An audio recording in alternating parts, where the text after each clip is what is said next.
Has everyone arrived? Everyone is already waiting inside. Well, what are we waiting for? Let's join them! Please, wait a moment. Before attending the meeting, I hope you can promise me one thing. What do you need? Promise me that you won't commit to anything too reckless. What do you think? Okay.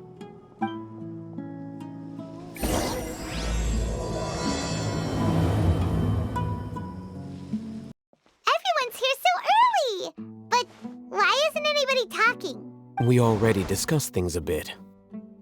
Hey, where have you been? I've missed you too. Are you ready? Very well. Are you sure this is gonna work? I gotta admit, it's bold. Color me impressed. It's worth a try. The point of discussion is to arrive at a solution. Let's cut the small talk and move to the next point. You're making Paimon nervous.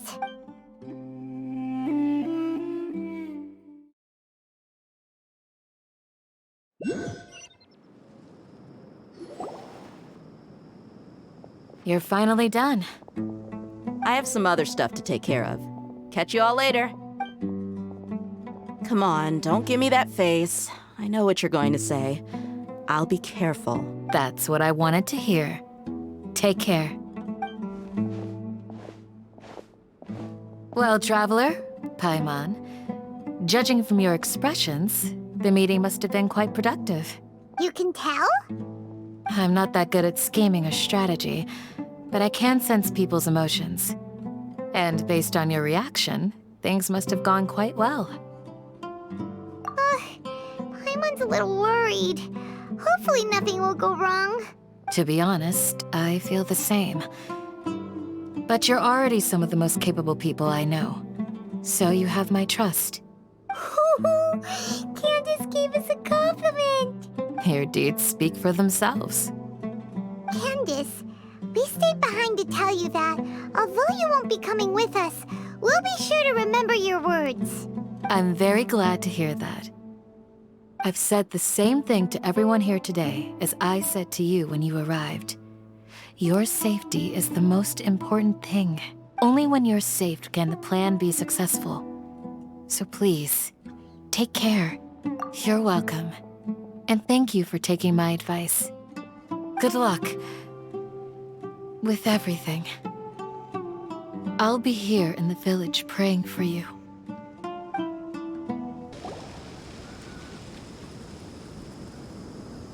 Sounds good. I'll go make some preparations.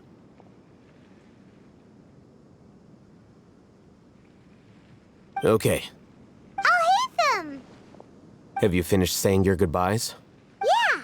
Also, Candace told everyone to be careful. Yes, she did. But I think my point also bears repeating. Our plan is not child's play. We won't be able to achieve anything if we're simply careful. We must go beyond that and fully commit ourselves to it. I hope this is clear to you. Huh? Shouldn't you be saying something more cheerful to boost our morale right now? Didn't we already do that during the meeting? You can never have enough words of encouragement. In that case, Candace can cuddle you to your heart's content while I continue to remind you of the seriousness of our situation. We all have our jobs to do after all. It's like how some people can be put in charge of logistics while others will fight on the front lines. Speaking of the front lines, you don't look anything like a soldier. Of course. Compared to the mercenaries, I'm merely a feeble scholar. But the advantage of not being a mercenary is that I get to stay in a safer place and offer my strategic insight. Just think about that mercenary who lost his mind. Mercenary groups are facing constant danger every single day. Well, being a scholar is also a high-risk occupation, and you are a scholar. I'm not like the rest of them. Even among members of the same species, some will exhibit far more potential than others. This guy. Paimon still remembers when those mercenaries in Port Ormos called you a lunatic. All intellectuals are lunatics in the eyes of fools. I'll take that as a compliment. That reminds me. Do you remember the record we saw in the King Deshret ruins? It mentioned forbidden knowledge. You have a good memory. Forbidden knowledge has the power to drive people insane, but this fact has never been shared with the public. Even I, who has worked in the academia for some time, was never once informed of this. I think those mad scholars and mercenaries we encountered may have all fallen victim to the corrupting qualities of forbidden knowledge. But the academia has always held a different view. They have always believed that symptoms of madness are a side effect of human contact with divine knowledge as mere mortals. Come to think of it, perhaps the academia has also never understood the true nature of forbidden knowledge, and thus always approached the issue from the wrong direction. The Withering, Elazar, and the sandstorms. Don't you think what is happening right now across Sumeru is rather similar to the forbidden knowledge pollution that occurred in the desert thousands of years ago? But Paimon thought that IRMINSUL'S disease is what caused the withering and the sandstorms. At least, that's what Tainari told us. Wait a second. Could it be that? Ah, you've connected the dots. The cause of IRMINSUL'S illness may precisely be the pollution from forbidden knowledge. But if that's the case, what should we do? This is huge! Wait. Why do you think Lesser Lord Kusanali would have a solution to this situation? You mean, it's related to the scene you saw when you passed out in the Avidia forest? That whole, the world forget me thing? In that case, it's imperative that we rescue Lesser Lord Kusanali. Only by working with her to save IRMINSUL can we completely resolve the problems Sumeru currently faces. To make sure we're still on track, I would like to check on the state of some of our preparatory work. Where are we going? To an Eremite base. Oh, you made it. Huh? What are they doing here? I gave them some technical work to do. Ah, it's the scribe. And is that the traveler I see? How's the work going? Ah, yes! We have fixed the devices according to your instructions. One of them is already ready for use, while the others are still under repair. Aren't those devices for canned knowledge extraction? What are you doing with those? Look here. Huh? More canned knowledge? Are you going to put more weird stuff into her head again? What's that look on your face? Are you scared? Paimon's a little scared, but very, very furious! That's an interesting response. Anyway, we're not going to use this just yet. As I mentioned during the meeting, this knowledge capsule contains a decree I drew up in the past. The academia should also have their own copy. And according to the plan we just came up with, Traveler, I want you to record something into this capsule. Do you believe we can save Lesser Lord Kusanali? Good. Conviction is the most important part of all of this. Now, please get ready and put on this device. You want us to record our conviction into the knowledge capsule? Yes, Paimon is still really worried. I understand. But trust me, Paimon, this is something we have to do. It's best if you can do as I say. Because, to achieve this impossible task, it sounds like you'll need to fool your own heart first. Although it may feel like a trick, self-encouragement may be the most important tool we have. Paimon can see the point you're trying to make. Imagine this. We have orchestrated our plan and successfully rescued Lesser Lord Kusanali. As a result, we have changed Sumeru's entire political landscape. Everything went without a hitch, and everyone recognizes and praises our achievements. Now, open your eyes. Here.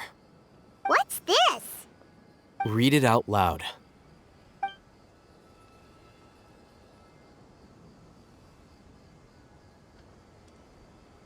It's done. Is your head okay? Does anything hurt? It's just a recording. There should be no negative effects. But what was the point of doing this? Paimon doesn't get it. And that's perfectly fine. In any case, these capsules aren't meant to be used by you. Huh? What do you mean? Have you forgotten? Our plan needs to account for those who have long relied on the Akasha. You may find it hard to believe, but for those people, everything the Akasha transmits to them is nothing short of absolute truth. Imagine if you've been using a device like the Akasha since the day you were born, and this device has always supported you during times of need. After all that time, what do you think you'd become? A fool? A machine? A slave to orders. And that's why rules are so important. In addition, those who understand the rules can delineate boundaries and identify gray areas. But why would you need to identify the gray areas? You could say that those kinds of ambiguous zones can be very interesting. One might even say they're advantageous in the right hands. Things you're interested in are really out there. Are all Sumeru scholars like this? Anyway, that's enough chit-chat. I'm going to take those two to work on some small projects. You can head to Caravan Rebot and start preparing for the next step. Small projects?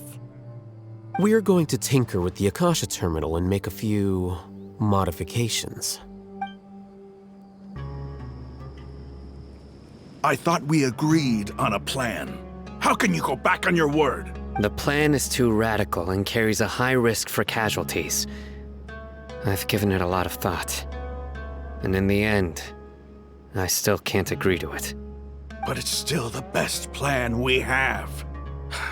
As a former Matra, you of all people should be able to see the bigger picture and recognize the innate advantages of our plan. I did. And that's how I saw the danger behind these so-called advantages. Al-Haytham's plan is even more radical than I imagined. Huh? Why are you guys arguing? My friend, you're just in time. Why don't you help me persuade ChIII? He's turned against our plan. We agreed to work out a plan at the meeting. As mercenaries, you're familiar with the local environment, so you'll take care of the specifics. But then, you went to Al-Haytham for suggestions. Had I known Al-Haytham would give you those kinds of suggestions, I would not have agreed to the plan. Look, you already know that we're all on the same side here, don't you? Mercenaries place a lot of importance on their bonds of friendship, but also will not hesitate to make sacrifices if they deem the situation to be sufficiently dire. I'm sorry, but as things stand, I can't accept your principles. Seems you really do understand the ways of the desert. Traveler, Paimon, this is also something you should know. Rahman's plan is to have me work with the Caravan Rebot guards in my capacity as a Matra. We will arrest the mercenaries and escort them into Sumeru City. Wait, how can we work with the guards? We can't get through that wall easily, remember? Caravan Rebot would never let so many unregistered members of the Eremites enter Sumeru City. My plan will clear us of any possible suspicion, and also let us enter the city as a big group. There is no better way. That also sounds like something Al-Haytham told you. Am I right? Doesn't Al-Haytham know how dangerous this plan is? Of course he does. He told me, there is no perfect plan, but this can get the job done. He also said that with the help of ChIII and the Traveler, our chance of success would increase significantly. I never blindly trust anyone, and I've always had a good eye for people. I think he made a number of valid points. It's my own choice to trust you. If I make the arrests alone, I can control myself and prevent you from getting hurt. But I can't guarantee that kind of discipline from the guards. To make the whole thing more convincing, you'll need to resist to some degree. Casualties are inevitable once push comes to shove. I'm okay with the deaths of enemies. But now that we're allies, I'm against the meaningless loss of our own. I can't believe a Matra would actually care about us. I've lived a hard life, and I can say that people like you are hard to come by. I've always treated my allies with honesty and respect. They have the right to know important things like this. Now you're making this hard for me. Hey, is there something we can do to help? I knew you would say that. We can help fight some of the mercenaries, which should reduce the number of times you'll have to struggle directly with the guards. That should help at least a little bit. Cyno, on behalf of my people, I thank you for your kindness. But this is a mission we cannot turn our backs on. We strongly value the lives of our friends, but the goal we are about to achieve is even more important. We have no fear of casualties, because we crave the spoils of victory. So please, lend us your support. We will show you the determination of us desert dwellers. Well, now that you've put it that way, I can no longer refuse. But remember, you need to follow the plan and not do anything reckless. Candace made it very clear that we can only achieve our goals if we can ensure our safety. Since you and I both recognize the significance of this operation, there should be no more animosity between the followers of the Dendroarchon and those of King Deshret. Everyone's life is equally important. Okay, you have a deal. Let's do this for our shared dream. Guards! General Mahamatra! To what do we owe the honor? Keep your voice down. This is a secret operation. I'm going to arrest a large criminal gang near this location. According to the Academia's Guide and Regulations on Secret Operations, I have the right to ask for the cooperation of Caravan Rebot. Ah, of course. Mahamatra Cyno's order is the Academia's order. Just let us know what you need. But who exactly are you planning to arrest, and how many people are you expecting? Depending on the scale of this operation, we may need to report it to our superiors. They're a squad of eremites whose number is comparable to Ain el Akhmar in Port Ormos. They're involved in the theft and resale of supplies from the Academia. As many as Ain al Akhmar? This should definitely be classified as a joint operation. And I suggest that you report this to your superiors as soon as possible, and treat it as a top priority desert operation. I will need personnel. Got it. Please wait a moment. I'll contact them immediately.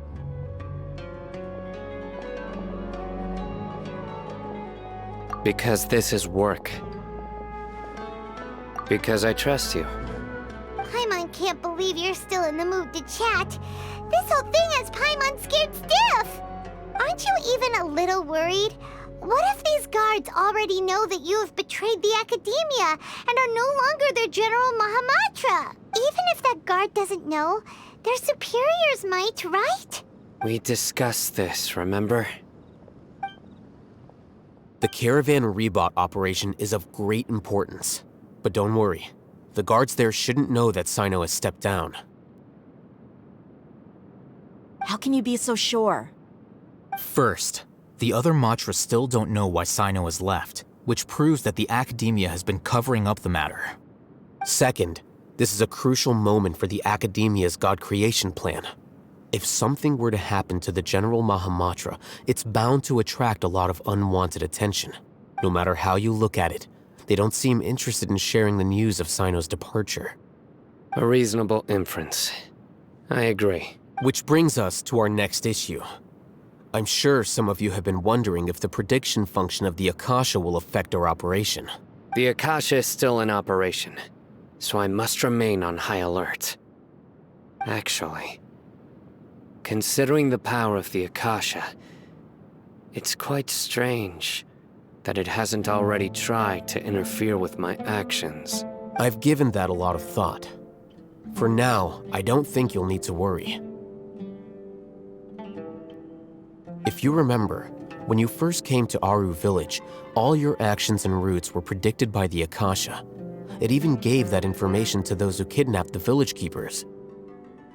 But things like that never happened again after we met up with the Traveler.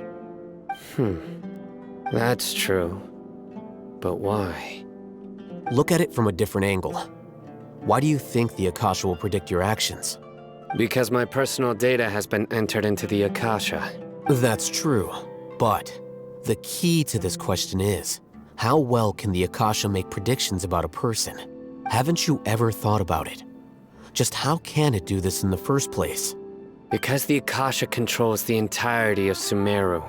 The academia firmly believes that all human actions can be explained through logic. By sorting and analyzing entered data, the Akasha can derive behavioral logic and predict the actions of those who fit an existing logic model. However, at the risk of sounding like an advocate for fallacies, can everyone truly be considered logical at all times? Emotions are part of our behavioral logic.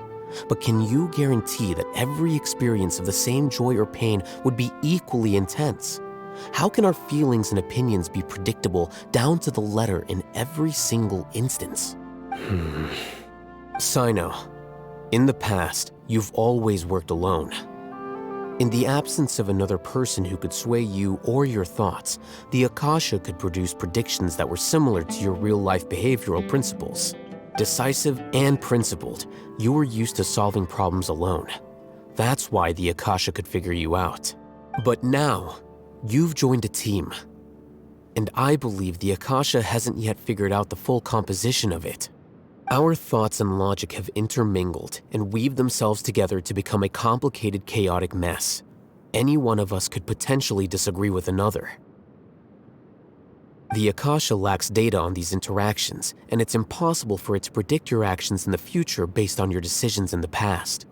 After all, there's probably a limit to just how much we can be modeled or controlled by data. So, in my opinion, you're probably safe for now. Makes sense to me. I agree. The Akasha is not alive, and I don't think we can be completely controlled by something without a mind of its own. Is that so?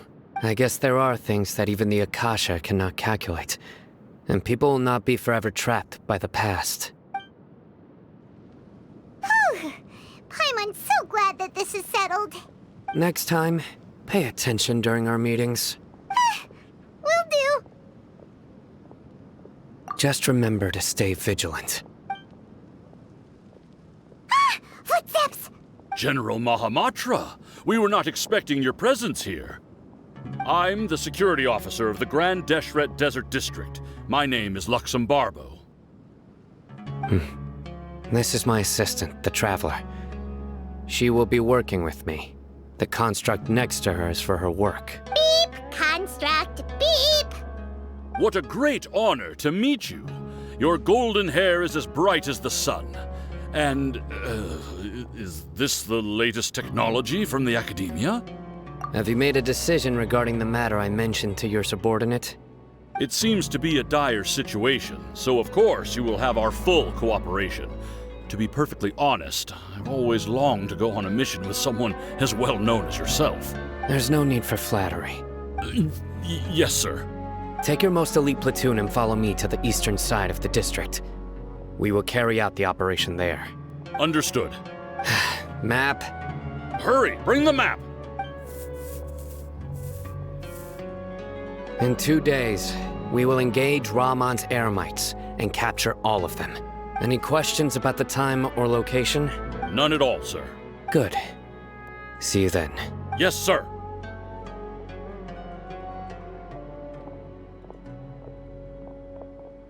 Maybe hanging around the General Mahamatra isn't so bad after all.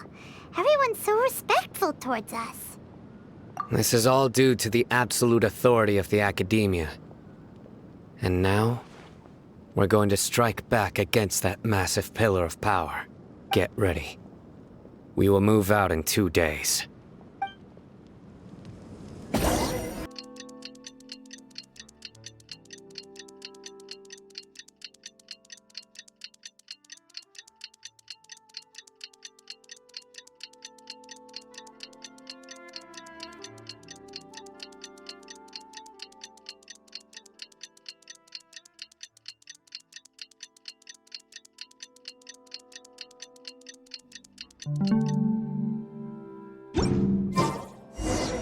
It's time for the operation! Let's go meet Look! Over there! Our helpers have arrived already!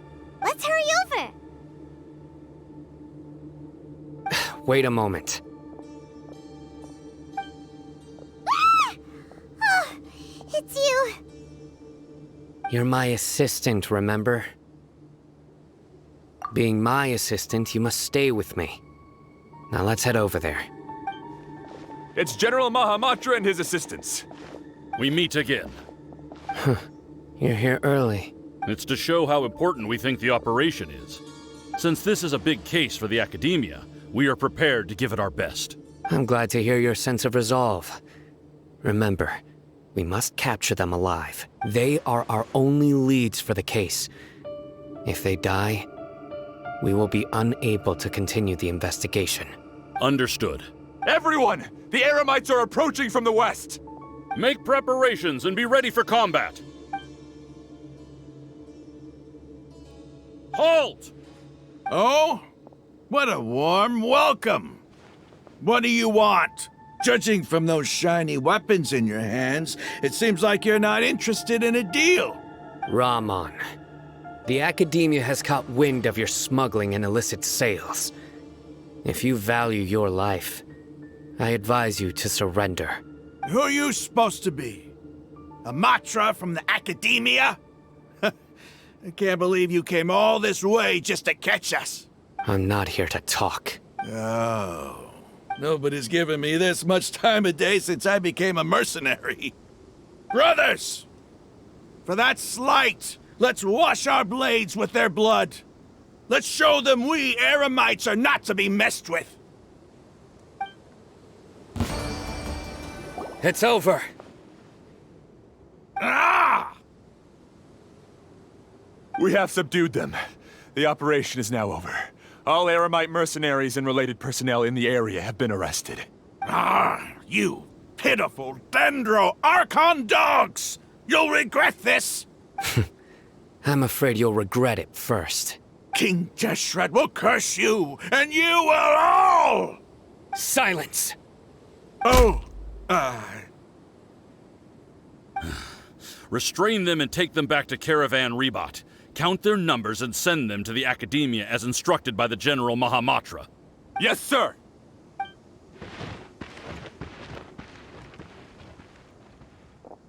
Mahamatra ChIII, I will now take my leave. If you need further assistance, please come to Caravan Rebot and ask for me. Understood. You are dismissed. There they go. Let's talk elsewhere.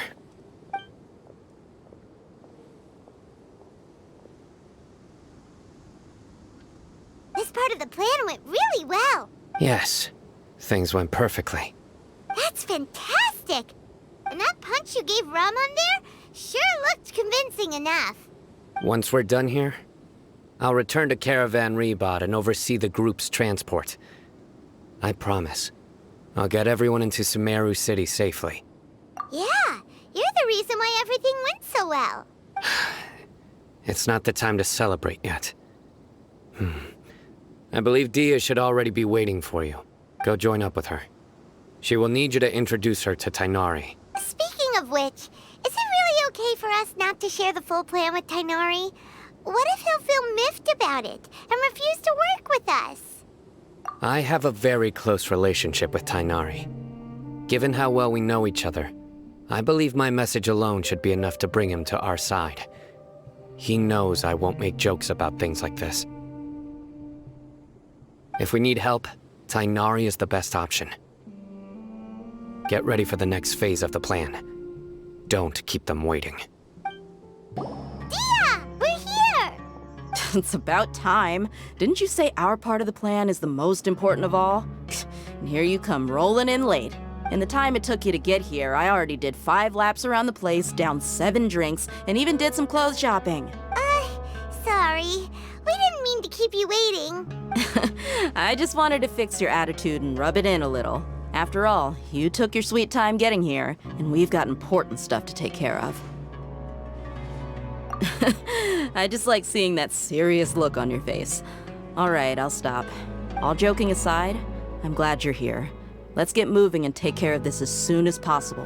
But where should we start? Our responsibility is to get a status update on the Fatui Harbinger known as the Doctor. We need to make sure he won't get in our way when we rescue Lesser Lord Kusanali. Dealing with an institution that controls all of Sumeru is already hard enough. If the doctor were to crash the party, it would be next to impossible for us to achieve our goals. Yeah, we sure don't want him showing up. Ooh, he really gives Paimon the creeps. Right? Hearing his name just reminds me of those stuffy old geezers in the academia. I'd rather not have to deal with someone like that. According to the plan, we should first go to Pardis DI and ask for Forest Watcher Tainari. If all Hatham and Sino's sources are solid, then we can be sure that Tainari still has the Academia's trust. So, we'll find Tainari and convince him to get us the latest intel on the doctor.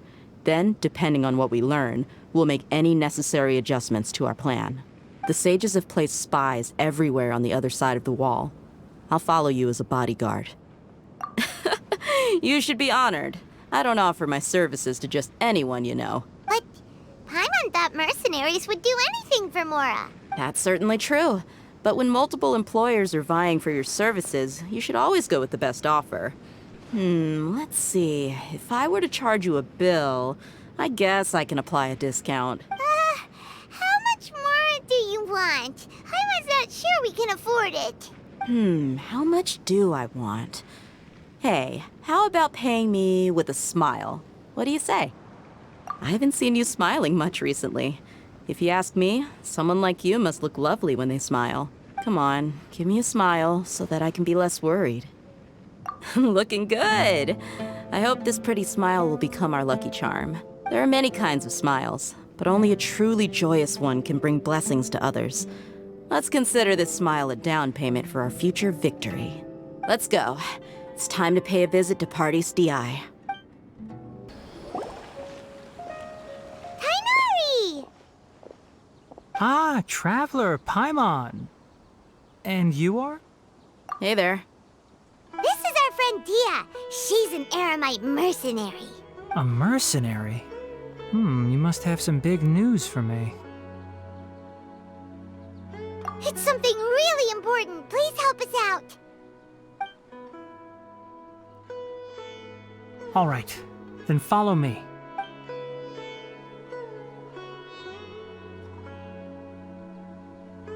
This place is better. We won't be disturbed by any passerby. Okay, what is this important thing you want to ask me? The doctor, huh? He's that strange-looking Fatui Harbinger with the mask. Paimon thinks he has blue hair. Yes, I know him. Actually, he left Pardis DI just a little while ago. He left already? Yeah, he came looking for me. Can I ask what it was about? Sorry to ask you like this after having just met, but your answer is very important to us. For now, all we can share with you is that your friend Sino is working with us. Sino, you say? I see. So that's why he hasn't been at the academia. Okay. I will answer your questions and will assist you any way I can. You don't have to tell me everything that's happened. Sino's name really does work wonders. You're not even a little worried that we might have made it all up? Despite having just met you, I can sense that you're the serious type. Between you, the Traveler, and Sino, none of you strike me as the type that would conspire to deceive me. You don't need to tell me anything you don't want to. I'll also get straight to the point. The Harbinger you mentioned came to me because he wanted to take the scholar Hypatia away with him. Hypatia? Why would he want her? And what do you mean by take away? Is he planning to leave Sumeru? Yes. He told me his return to Snezhnaya is imminent.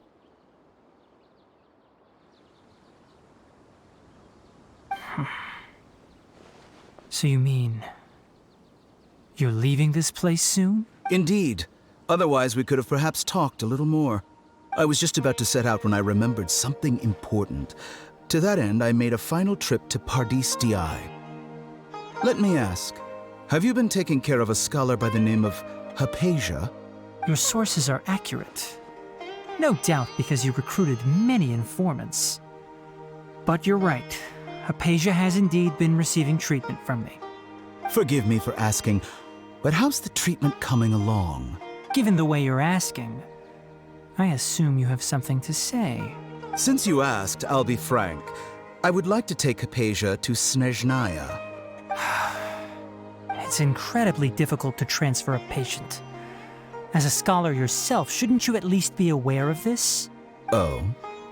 I can't believe your utter lack of faith in me, to the point of even questioning my general level of knowledge. How unbefitting. Well, you're the only one who's ever made such a request.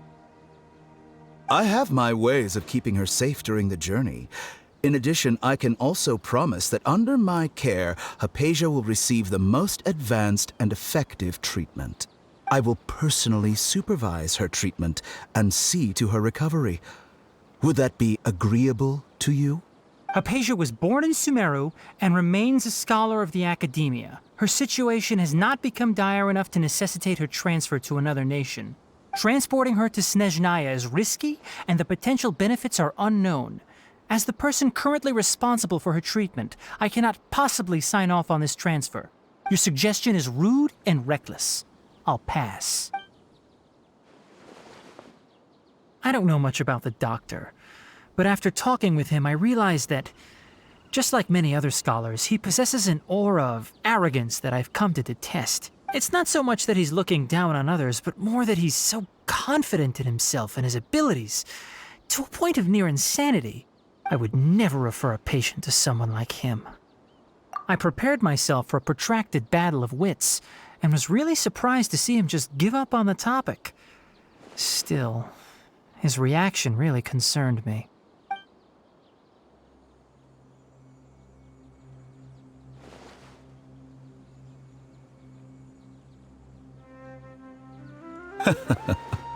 I see, I see. Of course, your opinion makes perfect sense. You're still young, but already quite stubborn. I must say, you are not like what I had expected.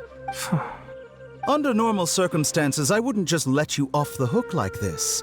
But unfortunately, I'm in a hurry today, what with Her Most Noble Majesty the Tsaritsa calling for our return. Luckily, there is still some time left for me to take care of everything before I leave. It's just as the Academia said, you're a responsible and gifted scholar. Sadly, even with all of that, you're still lacking a bit of shrewdness. And that's also why people like you can never realize that sooner or later, everyone must pay the price for what they've learned.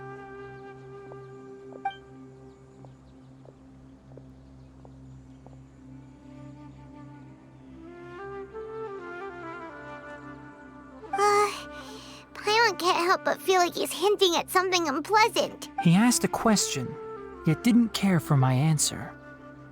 Perhaps I'm nothing but a talking rock in his eyes. He never came off as malicious, but an utter lack of compassion permeated throughout our conversation. From his tone, I can sense that he's always looked down on others.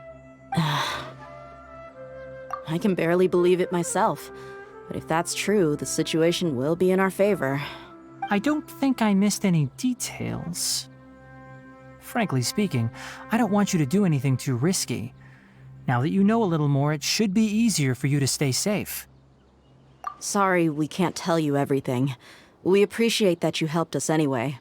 I won't forget your kindness. It's okay. I have an obligation to do so. To be perfectly honest, all of this may have started because of me.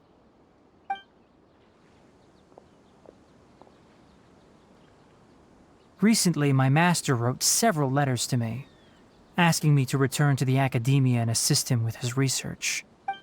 Hasn't he already asked you several times before?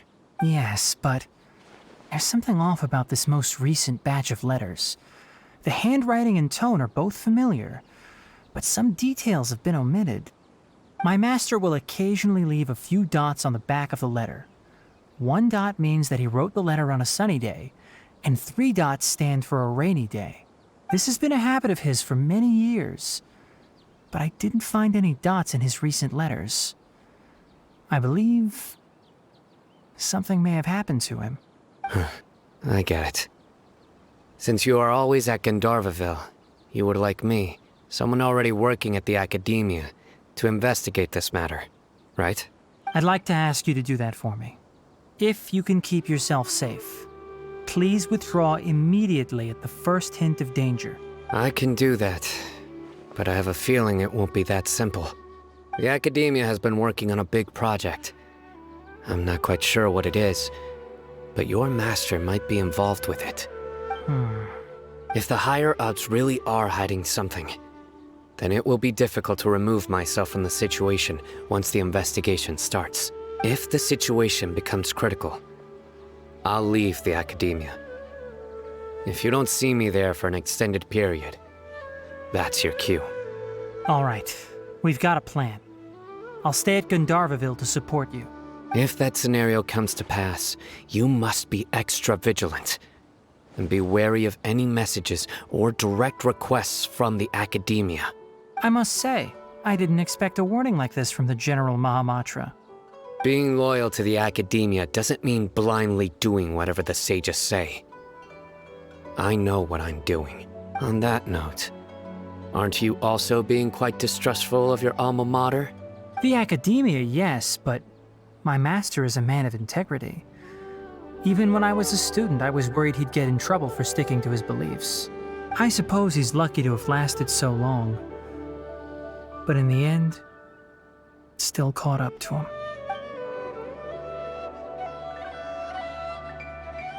I see. So you noticed something was up with the Academia from the very beginning. This may well be how ChIII became involved in all this. In that case, I must keep my promise and help you however I can. Also, if you run into ChIII again, please help me pass on a message to him. Trust your own senses and experiences. I think this may be something he needs to hear right now. Okay, we'll find a chance to tell him.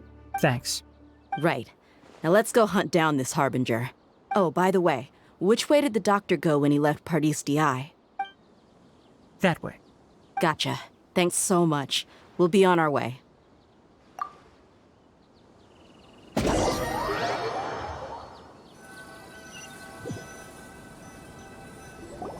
According to Tainari, the doctor is leaving Sumeru soon. I want to check if the doctor was actually telling the truth. He also said that he'll take care of everything before he leaves. What did he mean by that? We need to be extra careful when dealing with a person like him. Just to be safe, let's chase him and see what we find. But we have no idea where he went. How can we start chasing him? We'll do it the mercenary way. I'll find leads as we go. All you have to do is just follow me.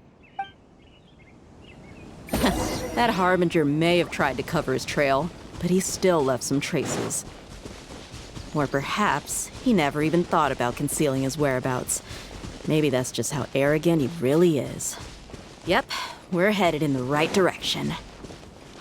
The traces are still fresh, but there's no sign of his entourage.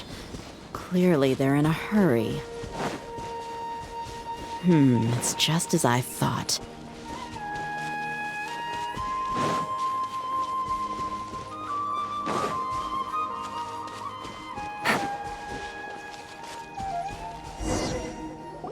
We can stop here. I think I know where the doctor went. To the south of here is Port Ormos, which seems to be where they're headed. Port Ormos? They're going to leave by boat? That's right. Let's go to the port and have a look for ourselves. Look! Fatui soldiers! Thanks to Dia's tracking skills, seems we found the right place. Shh!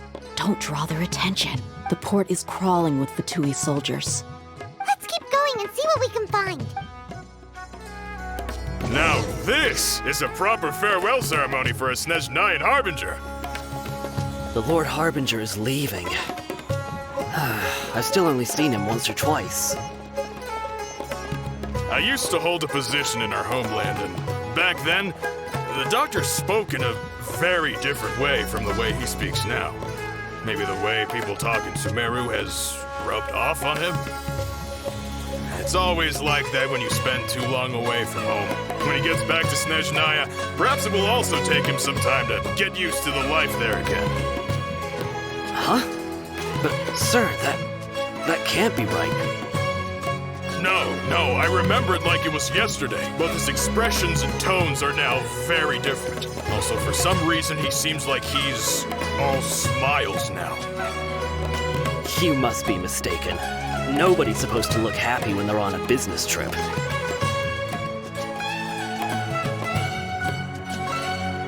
The doctor is on that boat. So he told the truth after all. He is actually leaving Sumeru. Let's get closer and find a place to hide so we can observe him.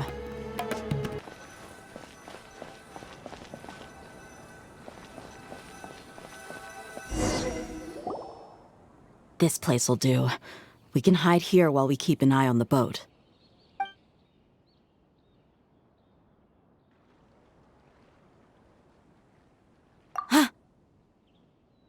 Uh-oh. He saw us. Huh? Is he waving at us? It's time to say goodbye. Wait, is he the only person on the boat? You mean there's nobody with him? And where are all the soldiers we saw in the port just now? They were all here just a few minutes ago, but now they vanished. So this was a trap. Wait, don't tell me that. Luckily, there is still some time left for me to take care of everything before I leave. Oh no. They might be after Hypatia. Let's get back to Party's DI. Huh? What do you mean? I'm afraid that she's seen something that she wasn't supposed to see. If I were the ChIII, I would also try to take her away. And if I couldn't... Oh no! Are you saying they're going to kill her? Let's go!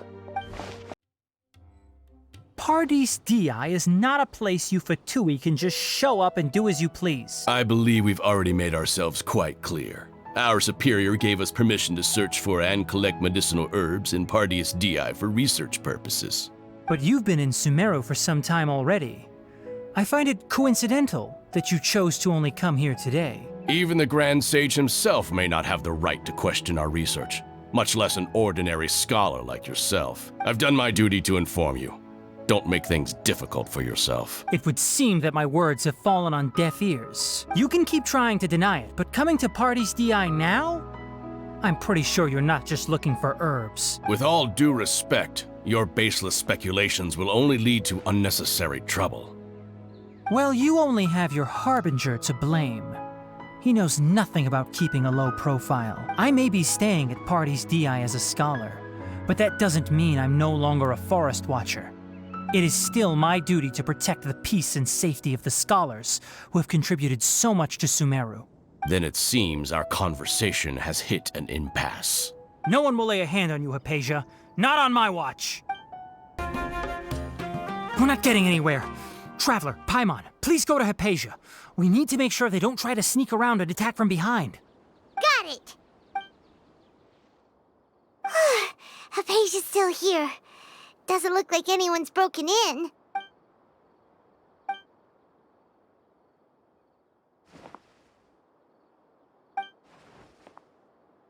Well, how is she? Oh, that's good.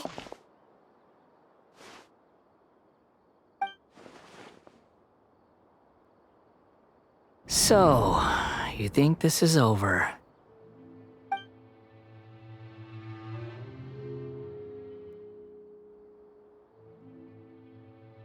What? The Balladeer is here?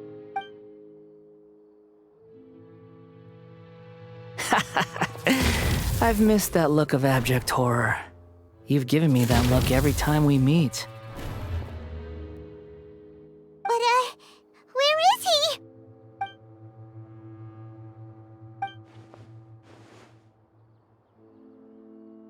I can hear all of your thoughts, you know. Don't you remember? I already saw you the first time you came to Party's DI and made contact with Hypatia. I didn't need to do anything. It is her honor to be able to connect her consciousness with me. Who are you talking to? It can't be the balladeer, right? That's impossible. I know you must be curious. I might as well tell you that I decided to enter Hypatia's consciousness the moment I sensed your touch. I wanted to observe you on a fool's errand. Hey, Traveler! What are you doing? My deification is nearly complete. All that's left now are just some final details. Do you understand? Even if you manage to rescue Lesser Lord Kusanali, it will be impossible for you to defeat a bona fide god like me. Is it wise to force that childlike god into a divine battle against me? Scholars consider the god of wisdom to be the sum total of their faith. It's how they can justify reverence for a god as they construct it. But this also shows that humanity's worship of gods is a combination of blasphemy and exaltation. It's truly laughable. Yes. What is it? Yeah, I'm in a good mood, which is why I'm talking to you like this. What do you mean?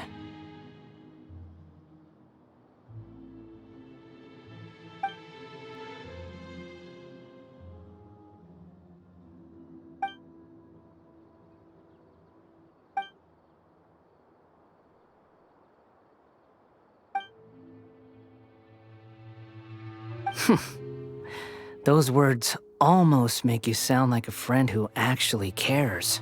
But you're wrong. I'm different from all of you. I was born to become a god. My entire life up until this point has just been a meaningless routine. Just think about a sheet of paper. By itself, it holds no meaning. The content recorded on it is what gives it value. All I had recorded down before were some painful memories and boring human feelings. Such senseless drivel should have been erased a long time ago.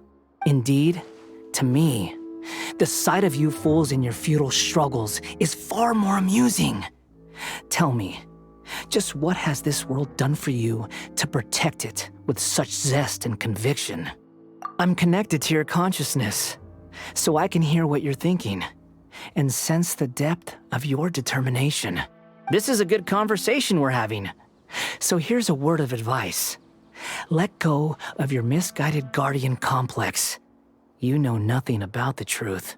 It'll be for your own good, as well as everyone else's. Humans are a species that can only find bliss in ignorance.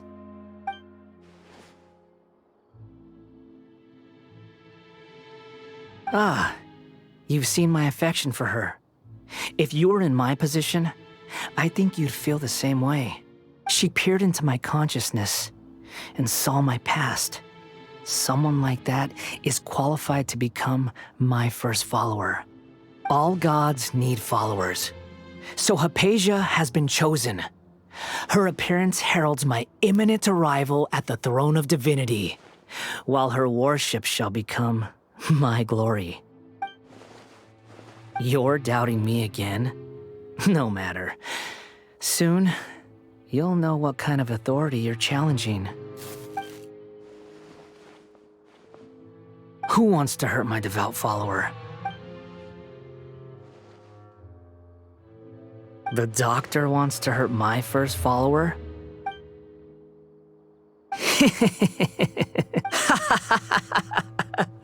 How very amusing. Has anyone ever told you that you're not good at sowing discord? The doctor has never known his place. Even now, the puny human thinks himself capable of interfering in the business of the new god. You're still too naive if you think a few words will be enough to convince me to destroy the doctor. But I'm willing to give you a gift, just like my expression of affection towards Hypatia. It is an honor for you to be able to stand here and speak with me. As my listener, you will be rewarded. Both good things and bad things can be called gifts. After all, gods have never needed to be reasonable. Ah! Paimon hears thunder!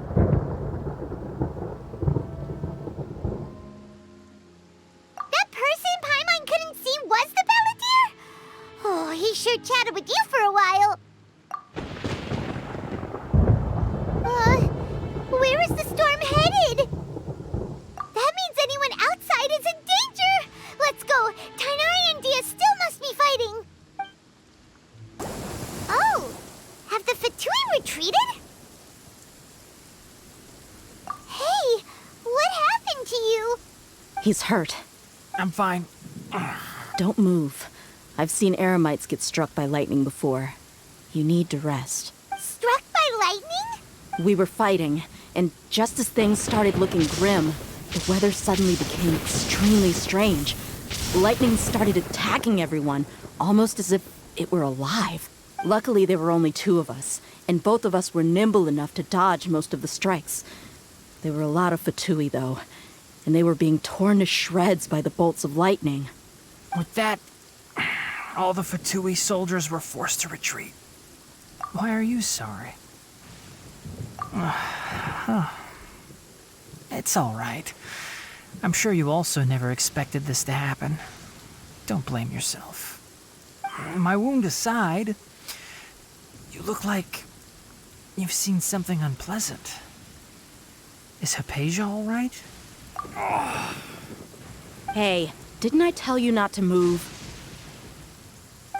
Just in case. Let's go to Hypatia's place. And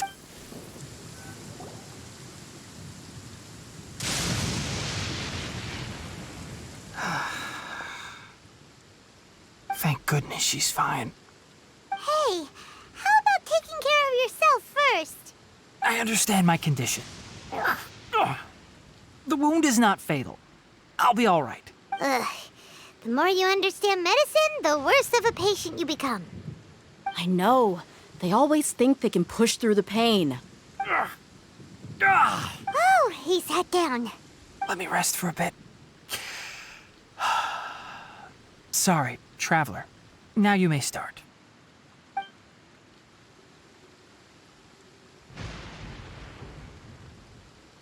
So that's what you were talking to the Balladeer about? Oh, Paimon can't believe what he's thinking. The Academia's God creation plan. How ridiculous. That sounds, ambitious, I guess? Anyway, this is all way beyond me. As long as I can enjoy every day with a drink in my hand, tasty food in my stomach, and a good night's rest, that's enough. I'll only work when I have to. I must be the least ambitious person who's ever set foot in Party's DI. Don't say that. I haven't even thanked you for your help back there. Don't mention it. Well, if nothing else, all this proves that the doctor really did have some urgent matter to attend to and left Sumeru in a hurry.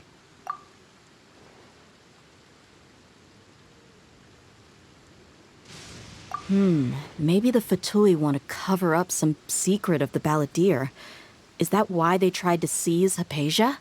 You said the Balladeer claimed that Hypatia has seen his past.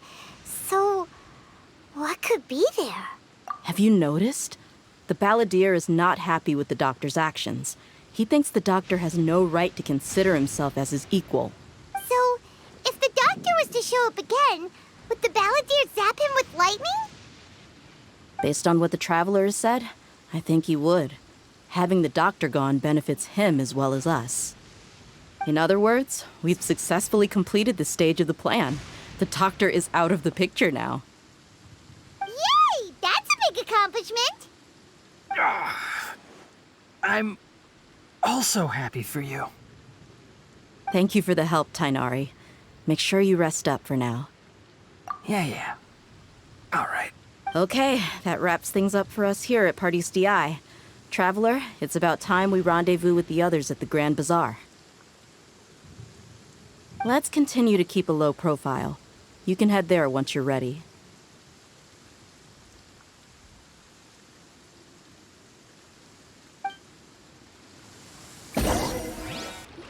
All right, everyone is here. How did everything go? Any luck with your missions? Let's report back one by one. I'll start first. We've made the necessary modifications to the Akasha terminal. In addition, the props required are also ready. I'll go next. The Traveler and I went to Party's DI. The situation was a bit complicated, but we found Tainari. Unfortunately, he was wounded during a fight. Who was behind it? Well, that's the tough part. What should I say, Traveler? The Fatui or the Balladeer? After some back and forth, we confirmed that the doctor has left Sumeru by boat. He has something urgent to attend to back in Snezhnaya. So, we've successfully removed the doctor from the picture. Also, Tainari's already resting, so he'll be okay. Good. Oh, Tainari also asked us to tell you this message. Trust your own senses and experiences. All right. I'll remember that. Everything also went smoothly on my side. The Eremites should have arrived at their destination by now. To avoid alerting the quarry, they will stay there for now. I can't believe you actually got so many Eremites into Sumeru City. It's all thanks to Rahman and his brave team, as well as their bold strategy. It appears to have been very effective. I'm glad to hear it. Well, is that everything? Okay, this meeting is adjourned. Huh? Wait, you mean that's it? Well, what else is there to discuss? Shouldn't you end with some words of encouragement? You know, to fire us up now? Personally, I'd rather we all go home and get some rest. I'll hate them. Oh, and if you wanted someone to say something to that effect, then I must reiterate that I'm here to strategize and not to lead. So you should find someone more suitable to do that. But I thought all of you academia big shots were great speakers. Then I should remind you that I'm the scribe. I know that. So what? A scribe is responsible for recording meetings, not speaking. Fine, whatever. Well, ChIII doesn't seem to be much of a talker either. I guess that leaves it to my employer. Employer? Yep, the Traveler hired me. That's right. So come on, boss. What do you have to say for the team? Yeah, say something to boost morale. Huh? What are you all doing here? Oh, it's Nilu! Hey, everyone. I'm not disturbing you, am I? Not at all. I was actually just about to go find you. Judging from the group and all your serious faces, you were discussing something important, weren't you? But you also look like you're up to no good. Seems pretty interesting. Welcome, Nilu. Would you like to join us? Huh? Join you? You mean, you also want to discuss something important with me? Yes. Something very important. Nilu, are there any breaks in your performance schedule in the upcoming days? Huh? Wait, you're seriously inviting me?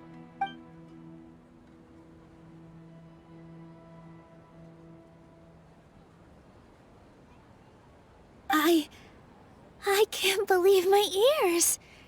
You are truly the bravest and most passionate people of Sumeru, well, that I've ever met. Oh, right. The Traveler and Paimon are not from Sumeru, but you are awesome as well. That's right. I must admit that I'm a little scared, but I'll try my best for Lesser Lord Kusanali. If I can somehow use my abilities to help you, then count me in. Remember, believe in yourself. Okay. I'll get my friends at the Grand Bazaar to help us tomorrow. Just remember not to say too much. Yep, you got it. All the preparations are done. Now, can we finally conclude this meeting? So, have you thought up what you'd like to say, boss? Yep. It's a grand plan and we're all super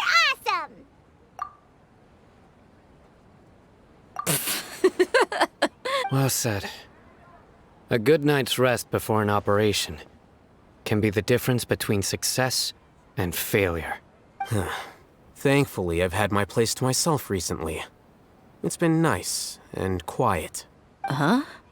Oh, nothing. tomorrow. Okay.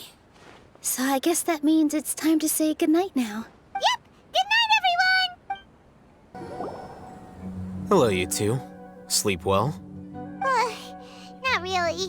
Paimon got too nervous thinking about today and didn't fall asleep until the sun was almost up. What about you all, Hatham? Naturally, I slept just fine. After all, a good rest should be considered part of the plan, since energy is an important resource. You just want to show off how calm you are. It's crucial to dissipate any tension before we execute our plan. The only thing you're doing is being annoying. Anyway, do you need me to go over the game plan again?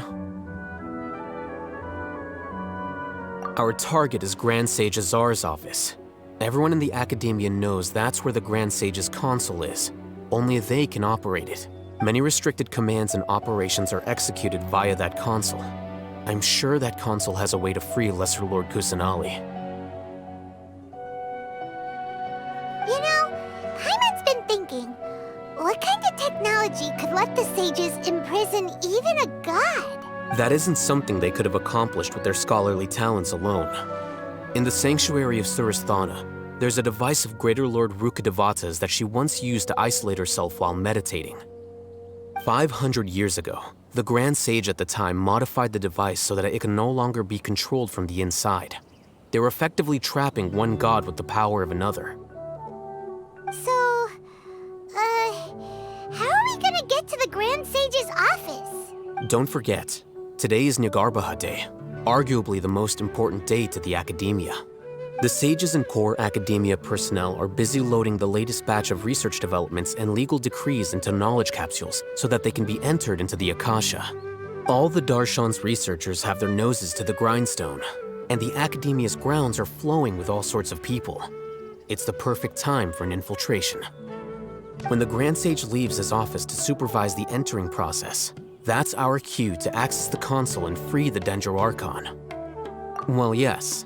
That's just the visible side of our plan, after all. If precedence holds, the Academia should have already started preparing for Nyagarbha Day. Everyone should be in position. All that's left is for us to lead the charge. Let's go. So are we just gonna walk in through the front door, or...? Yes. Were you expecting a stealthier approach? Paimon can't think of a good comeback. Alright, it's all on Hatham if things go south.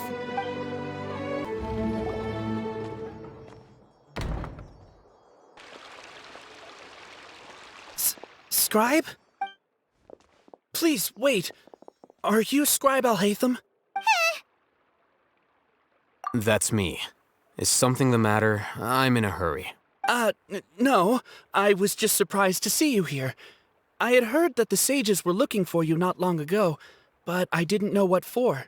And, also, please don't bring outside guests into the Academia. Outside guests? How did you arrive at such a conclusion? Your groundless inference shames the Haravatat Darshan. What did you say? I'm the top student in Haravatat, and I earned 3rd place at the last Inter-Darshan debate. Don't look down on me! That wasn't my intention. As your Haravatat senior, I just assumed that you possessed a greater aptitude for critical thinking. Look, based on what you already know, the purpose of my return and the reason they're here should be obvious. Is that so? Wait a moment. Let me think. Don't tell me the answer. The sages search for you. A blonde-haired traveler. Outside guests. So, from the start, the sages weren't looking for you, but this traveler? And you were gone from the Academia for so long because... Hey, shh. Yes, you've proven yourself as the top student in Haravatat. I surmise you've arrived at the correct conclusion. As I expected. Please, forgive me. I wasn't thinking clearly just now. Thank you for getting me back on track. It's nothing. We'll be on our way then. All right. Thank you for your contributions to the Academia, Scribe.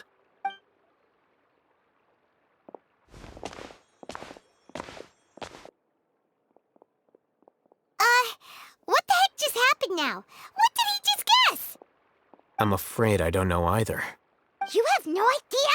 Mm-hmm. He convinced himself of whatever truth he came up with. That is the so-called pride of a scholar. If someone questions their academic facility, they will instantly feign understanding to keep up appearances. Nowadays, the academia is rampant with this type of scholar. Their obvious farces of intellect only serve to highlight themselves as fools. Wow, so there are special ways to deal with smart people. We don't even need to make up our own excuses. We shouldn't waste any more time. It would be problematic if we missed our window of opportunity. Let's go. Is this the Academia's library? Indeed. Known as the House of Dana, it is quite possibly the most extensive special collections library in Teyvat. There are a lot of students going through here. Is it really okay just to waltz right in? The Academia marches to a fast beat, especially since it's Nyargarbaha Day. They're all occupied with their own matters. Just act natural. Now, hurry along.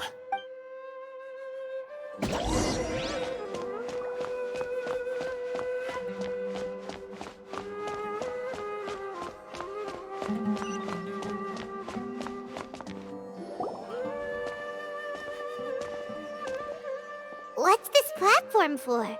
It's a lift that Academia personnel use to access higher floors. Are we gonna take it then? The Grand Sage's office is up there somewhere. No, not right now. We can't guarantee that we won't run into the Great Sage. Let's step back and observe for now. You think the Grand Sage will exit from there? And after he does, we'd sneak past him? Oh, Paimon thinks that's really dangerous. Who knows? However, if we can confirm Azar's current location, our operation will be much safer if we... Allow me to offer you a hint. If you wish to know his location, look behind you. What's Grand Sage Azar doing here? Do not tell me you believed the Academia would not grow suspicious of you after such a prolonged absence, scribe. An eyewitness had informed me of your whereabouts, so I came to personally welcome you. Great Sage, I didn't expect you to care so much about me. I'm truly flattered. I'm sure, but compared to you, I am far more interested in these two unexpected guests. You are the Traveler and Paimon, correct? It's a pity that only now have I been afforded the opportunity to formally meet two of Sumeru's most esteemed guests. I do apologize for my lack of decorum. Excellent. You immediately initiated discussion instead of attempting to prepare some perfunctory excuse.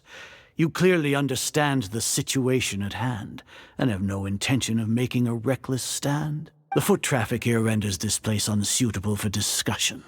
Please, follow me to my office.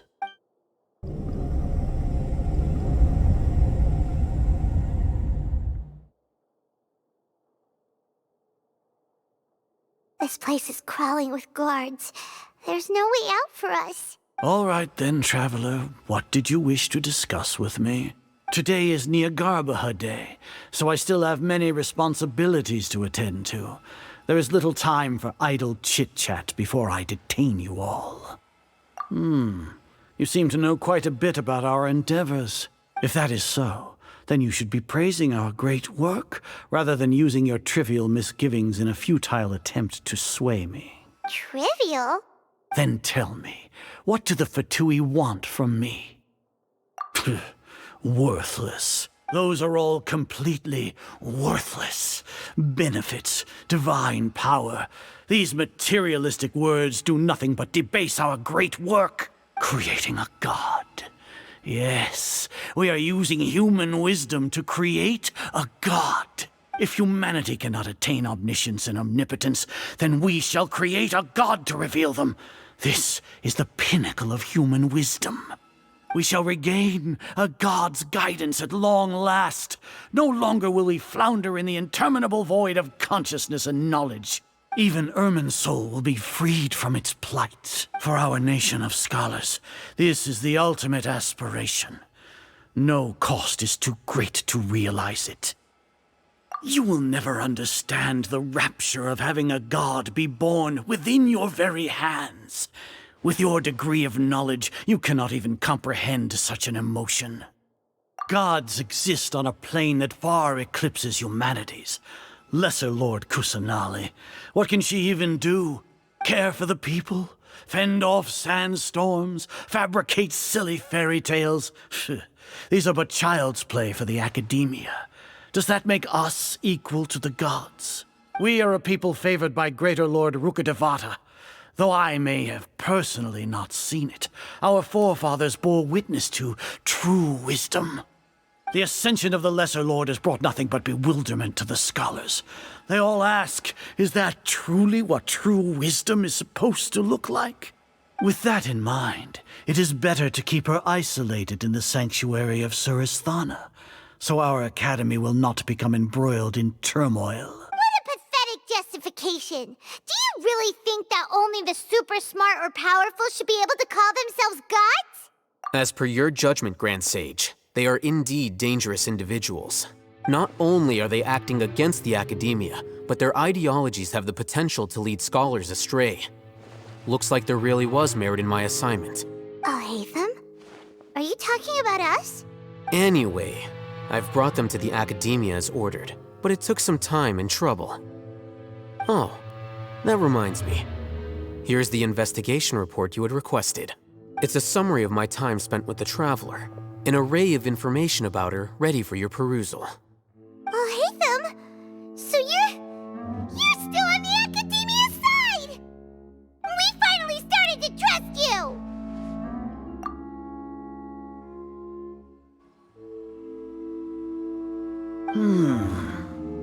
Excellent. Detailed contents with no errors. I would expect nothing less than an immaculate report from the scribe. As it is Niagarbaha Day, I'll enter the information on you into the Akasha. Surely you know what that means. We'll be monitored, just like Sino. With the Akasha's calculation prowess, all of your actions will be predicted with an accuracy of at least 98%. Furthermore, your data will be updated in real time whenever new information presents itself. To put it into words you can understand, wherever you go, you will be walking under an invisible leash. This is Sumeru's greatest penalty for dishonest persons.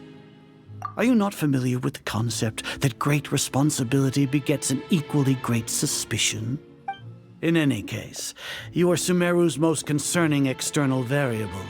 Locking you down will greatly decrease the chance of any undesirable outcomes coming to pass. You're despicable! Despicable? Perhaps from your perspective, but I suppose you had mentally prepared yourselves for this, no? Your ploy was to sacrifice the Traveler here, was it not? Lord Azar, I know what you're trying to say, but I've been following your plan this entire time. Why are you doubting me at this juncture?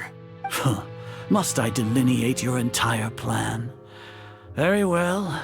I will spell things out. First off, I received an eyewitness report that you were spotted with the Traveler at Caravan Ribat. However, you immediately departed for the desert and escaped surveillance range. Judging by the time, you all likely encountered the truant General Mahamatra in the desert. Am I correct? Maybe Paimon shouldn't have mentioned Sino just now. The academia had not received correspondence from its scribe for a prolonged time. You were also in the company of the Traveler, a close associate of Lesser Lord Kusanali and General Mahamatra Sino, who had with their instigation, what was the probability that you would betray the academia? Rationally speaking, 50%? 70%? What do you think? Regardless, that's only a guess. The facts are that I've brought the Traveler right before you, and I gave you my report. Indeed, your boldness deserves praise. To think that despite status as an outlander, the Traveler is still willing to sacrifice for the sake of your plan. If I'm correct, you have a contingency plan to save Lesser Lord Kusanali and ruin our great work. Sneak into the academia on Niagarbaha Day, using Alhatham's status as the scribe. For there is a good chance that an opportunity to save the Lesser Lord will arise. Should your intentions be discovered, Alhaitham will turn traitor and sacrifice the Traveler, thus proving his innocence. He can then stay inside the Academia and continue searching for a way to proceed forward. As for ChIII, according to the Akasha's calculations, he will soon return to the Academia and confront me in person. I suppose this is also a part of your plan? You'll see me as a traitor regardless of what I say. No, even if you impugn me, it would have little effect on you all. You misunderstand. Losing our scribe would irreparably damage the Academia's regular operations and the development of Sumeru's future academic systems. However, under the current circumstances, even that is trivial compared to what we stand to gain from our great work. You said that I betrayed the Academia, but you, Azar, you've betrayed all of Sumeru, betrayed its Archon. So flight has turned to fight at long last. Guards!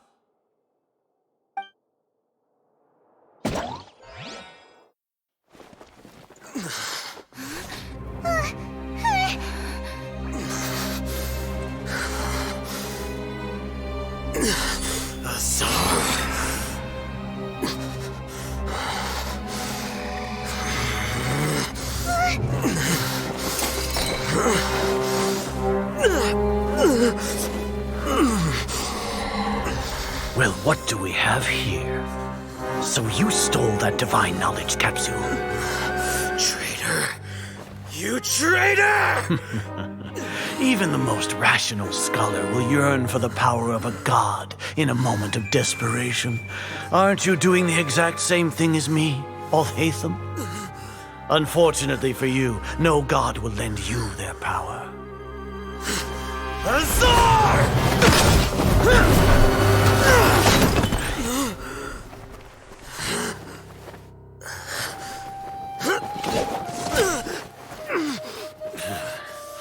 He has gone completely insane.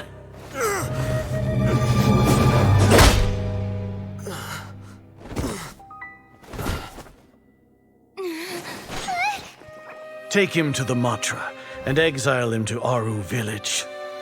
Then find someone to take these two to the confinement room. I'll deal with them later. Grand Sage, we've finished all required preparations for Nyargarbaha Day. We may begin to enter the capsules now. Excellent. You may begin.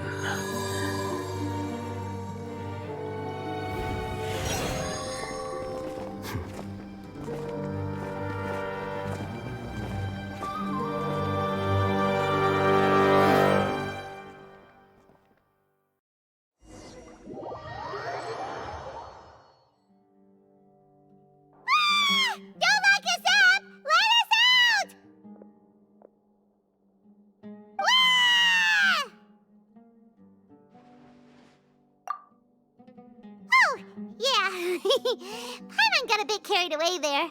How was Paimon's acting just now? Great, huh? Everything's going according to plan so far. We made it into confinement, and Alhaitham's probably done with his part too. We even managed to trick Grand Sage Azar. Alhaitham sure knows how to cook up a plan. What are we doing next? Paimon has trouble remembering things when she's worked up. Right. Paimon thinks it went something like this. Apart from that, we still have yet another goal in the first stage of our operation, which is to send the Traveler to the confinement room. What? Why do we want to get her locked up on purpose? She's always been the person the sages are most afraid of, as well as the greatest obstacle to the successful implementation of their plan. They are very aware of the risk she poses to them. Once the Traveler is imprisoned, the sages will likely think that everything is under control. And with their guard down, the next phase of our plan will have a much higher chance of success. I can already see the pompous looks on their faces. Oh, that's a super tricky plan. But Paimon still thinks it's not really worth it. That isn't the only reason, of course. She has a more important task once she's in confinement. According to the Academia scholars in Ramon's custody, Lesser Lord Kusanali has sealed off her consciousness in the Akasha ever since she was captured by the Doctor. That way, they can't pry any more information from her. Even if we break into the sanctuary of Surasthana, it will take time to awaken Lesser Lord Kusanali's consciousness. We need to do that in advance. So our job is to wake up Nahida! Okay, totally worth getting thrown in jail for. The confinement room is inside the Academia, close to the sanctuary of Surasthana. It's a completely enclosed space, and you won't be receiving any visitors. I'll work with Raman's scholars to make some modifications to your Akasha terminal. Once you're in, get as close as you can to Lesser Lord Kusanali and try to connect to her consciousness. However, as for whether she'll actually wake up, that will depend on our luck.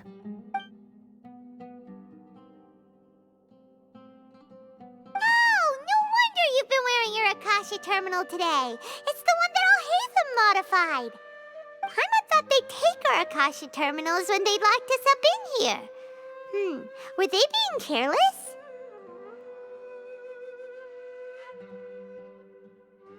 Alright, so what now? Sounds easy enough.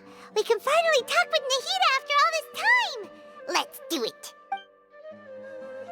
There's a light flashing on your Akasha terminal. It's almost like... the faster it blinks, the better the signal.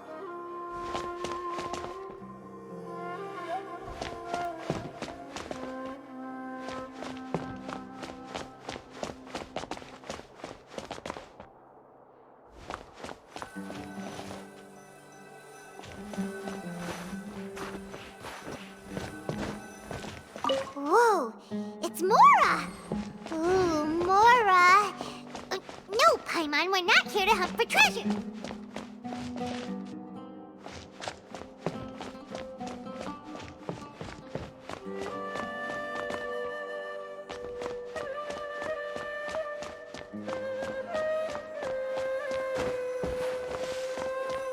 Here? No signal again. Is it getting jammed?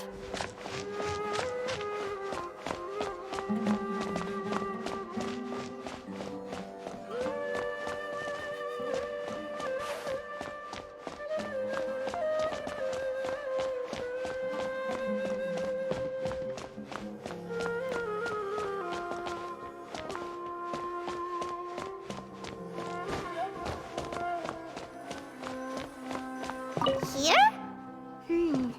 No signal again. Is it getting jammed?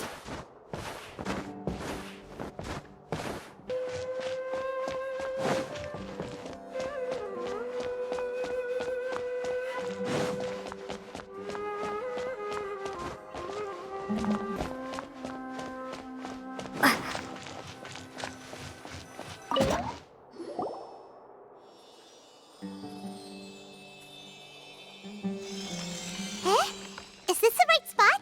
Are you getting anything? Please work.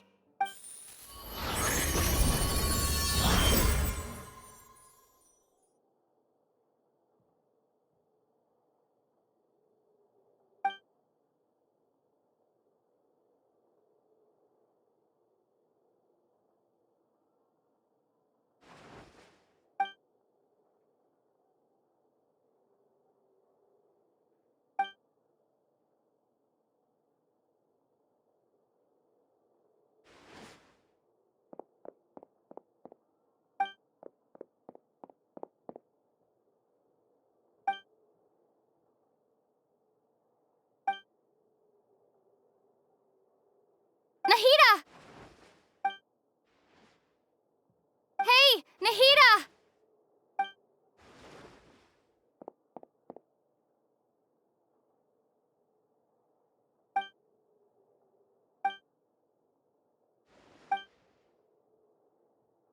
When did it first start?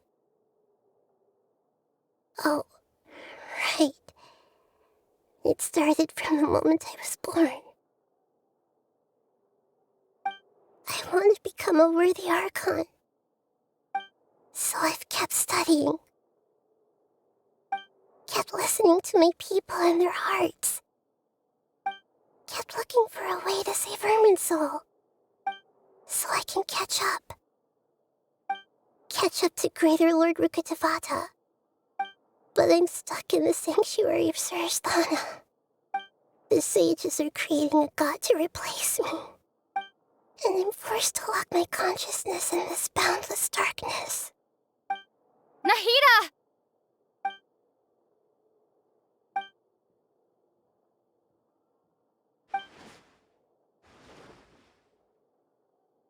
Nahida!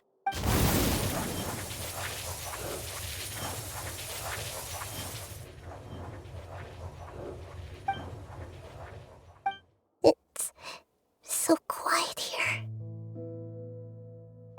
Now that I think of it, I don't think I've ever actually listened to my own inner voice.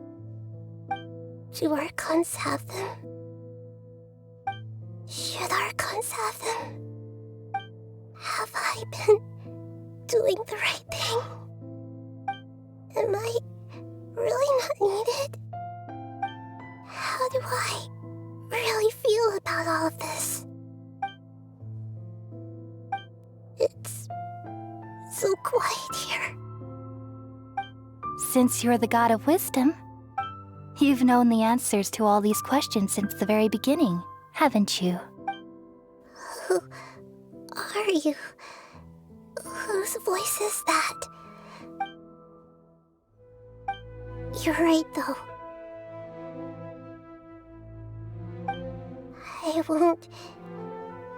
I won't ignore my own voice anymore.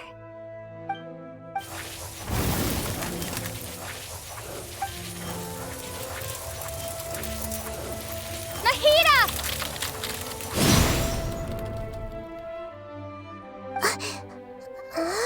Nahida?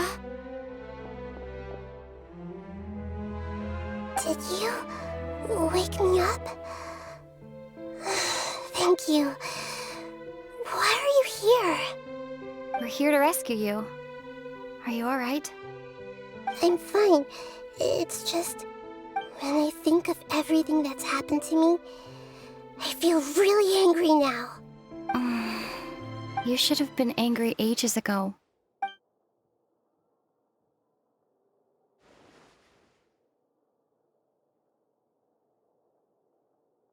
Huh? Oh, you're back! How's everything? That's wonderful news! Great! We weren't locked up for nothing. When you went to wake up Nahida, Paimon was listening for any sounds outside. You were out for a long time. There are fewer and fewer scholars going about now. You think everyone's done with their Nyagarbha Day stuff? Yep, so that means our next act is Nilu's performance!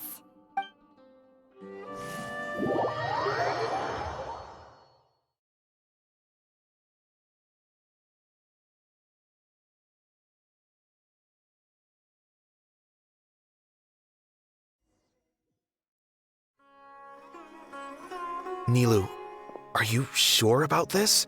You're taking such a great risk for them. I'm sure, and I'm going. You know that I don't like to pass up any opportunity to dance, and this one is especially important. All right. You seem to have a lot of trust in them, so I won't say more on the subject. But if anything happens, the few of us here may not be able to help you. Don't worry. They've been through worse.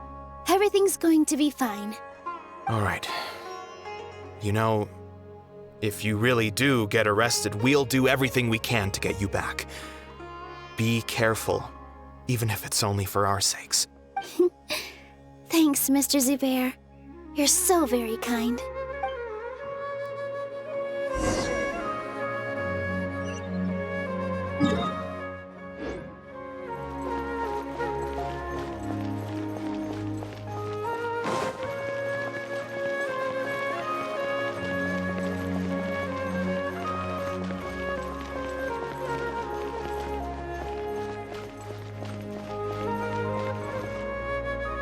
Nilu, how's it going? Nervous? Definitely more than usual. But it's because I'm worried I won't dance well enough. It's okay. Just focus on your performance. We'll take care of everything else. You sure know how to talk. taking all the credit, even though we came here together to help out. Well, thank you both. I'll have to treat you to a meal after all this ends. I really, really appreciate all of your help. Ooh, that sounds great. Huh? How can we say no to that? All right, let's get back to business. Nilu, we'll be here to keep people from going to the academia so they don't interrupt your performance. I was planning on telling them something like, the Academia's been conducting a weird experiment, and some of their test subjects escaped. It's really dangerous there, so stay away. Oh, you couldn't think of anything better? Oh well, I guess it does sound like something the academia would do. I think it sounds great. I'm counting on you guys. Don't worry, it'll be a piece of cake.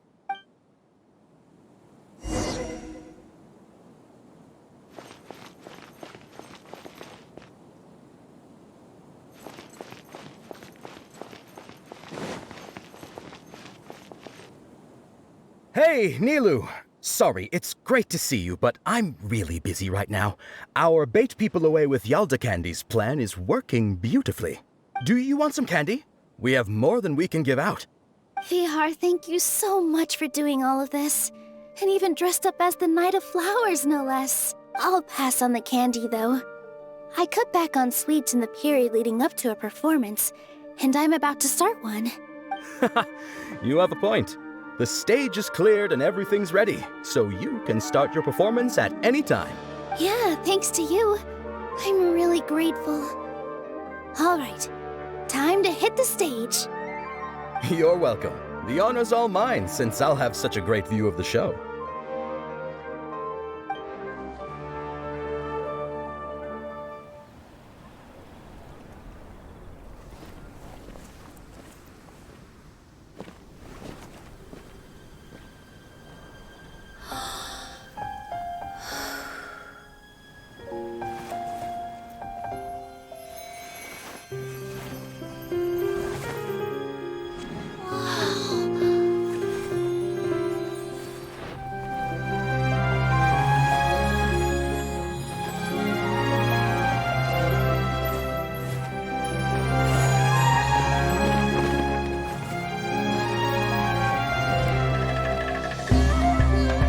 I've never seen a performance like this. This is incredible. Yeah, but I heard that public performances like these have been banned. I can't believe she's doing this here.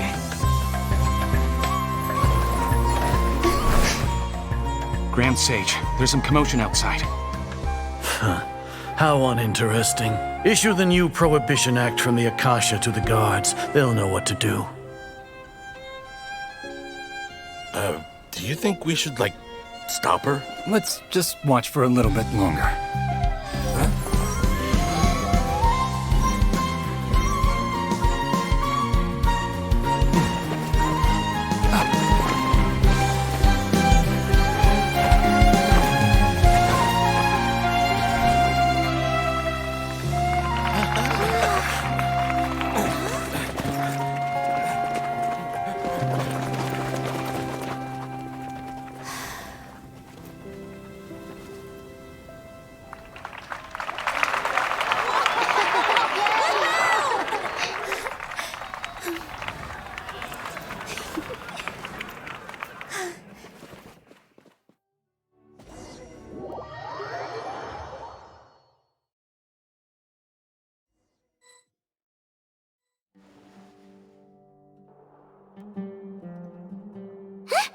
Did you hear that? It sounds like a lot of guards just ran by. Does this mean the plan has moved on to the next stage? Yep. It's great that everything seems to be going well. Come to think of it, when did Alhaitham replace the knowledge capsule that was about to be entered into the Akasha? Oh, so that's when he did it! Paimon was too nervous to notice. Speaking of, didn't Alhaitham also yoink the divine knowledge capsule from that mercenary leader in Port Ormos when everyone else was distracted? It's a time-tested trick of his. Why are we complimenting him? Yeah, he's smart and all, but he still makes Paimon's blood boil. Let's review our plan for this stage again. It's not like we have anything else to do right now anyway, and it'll help us feel more confident. Paimon remembers that Nilu's task was supposed to go a bit like this. Now that Lesser Lord Kusanali's consciousness has been forcefully sealed, the core figures of the academia and their guards have started to wear their Akasha terminals again. With the doctor's technological support, they think they have nothing to fear. How despicable of them to rely on such a person. But this is also our chance. I was originally asked to draft the knowledge capsule for the Artistic Performances Prohibition Act when I was still at the academia. It should be on the Grand Sage's desk right now, and will be entered into the Akasha during the next Nyargarbaha Day. Are they really going to stop all artistic performances? That's horrible! I'll make an identical knowledge capsule, but this time, I'll smuggle some misleading information into it. We only need to find an opportunity to switch the capsules. Once it's been entered into the Akasha on Nyargarbaha Day, if someone were to be seen performing in public, the sages would definitely use that opportunity to announce the ban. And so, the misleading information will be disseminated amongst the guards. Sure sounds complicated. But it seems like if everything goes well, we'll be able to get rid of all the guards in the academia without any effort. That's pretty clever, getting right into their heads. I just have one question. Even if we manage to get the misleading info out to the guards, how can we be sure that they'll believe it? People who are used to relying on the Akasha become less inquisitive, and their ability to distinguish truth from misinformation is significantly reduced. They will view everything the Akasha releases to them as the unequivocal truth. The Akasha will turn humans into machines. I've seen it happen many times. Yikes. Good thing I didn't wear it for long when I was working in Sumeru City. At first, I thought it was a good thing too. By the way, this plan still requires a performer, right? Do you have someone in mind? Nilu of Zubair Theater. I know her really well. We can trust her. I'm kinda hesitant to ask her to participate in a dangerous plan like this, but we can ask her in person. All right. After the guards in the academia are gone, then it'll be time for me and my stowaway brothers to shine. Here they come. Did you see that, Raman? They came out from the academia in droves. After laying low in the city for so long, this is the moment we've been waiting for. My brothers have already sprung into action. We couldn't do anything to them inside their coop, but outside the academia, this is our hunting ground. With a lioness like you, the prey sure won't be able to run far. We still need to eliminate the guards as soon as possible. If we give the sages enough time to realize what's happening, the plan's doomed. All they've done is to sit on their cushy salaries and twiddle their thumbs all day while we fought and struggled every day in the desert. The only advantage they might have is their numbers. Speaking of which, most of the guards who report directly to the 6 sages belong to the Corps of 30, but they have a completely different reputation. Following those blasted sages every whim, throwing away all the principles of being a mercenary. As someone in the same profession, I'm obligated to teach them a good lesson today. Indeed, the trap has been set. All we need to do is lead them there. All right, let's each take a road and herd those scattered guards back into one place. Make sure to attract their attention. Isak will be the key. You gave such an important task to that child. Will he be okay? It'll be fine. Isak was so determined to help, so let's put our faith in him. Besides, even if he's caught, the guards would be too scared to do anything to him. They've never seen Lesser Lord Kusanali in person, after all. You've got a point. Anyway, I think I see them coming. Let's head out. Good luck.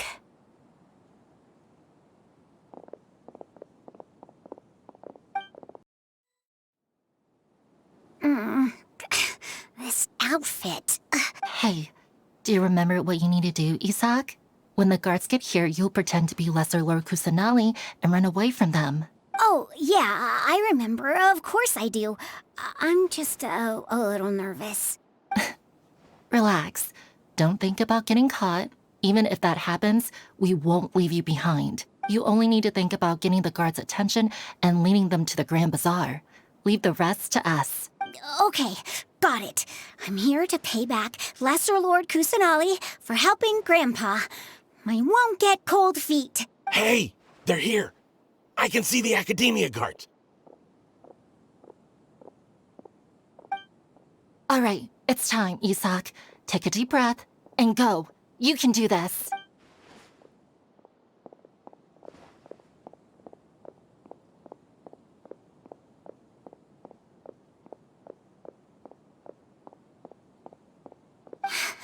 Why is there a guard over there?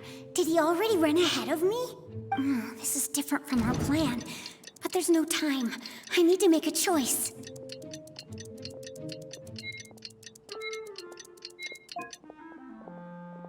Huh?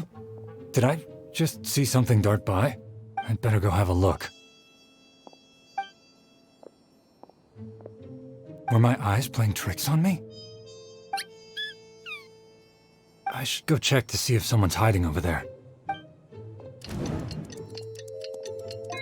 There seems to be nothing here. Just to be safe. Good thing they didn't find me. I was close. I'd better hurry and keep going.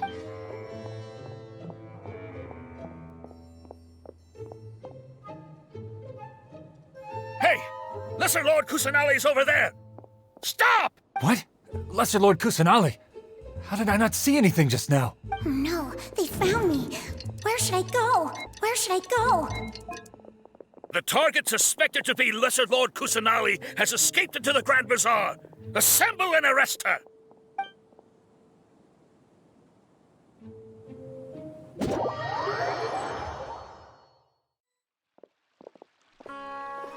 Where did she go?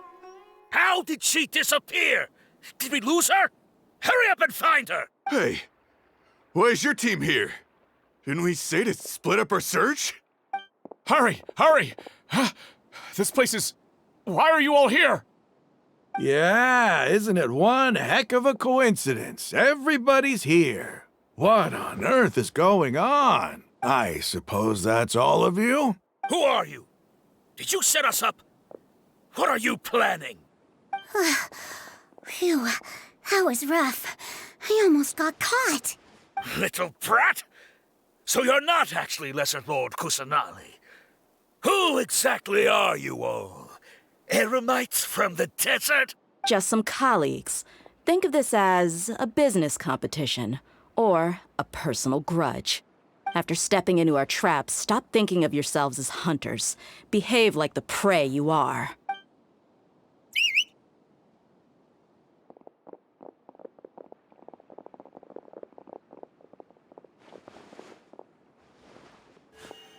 An ambush?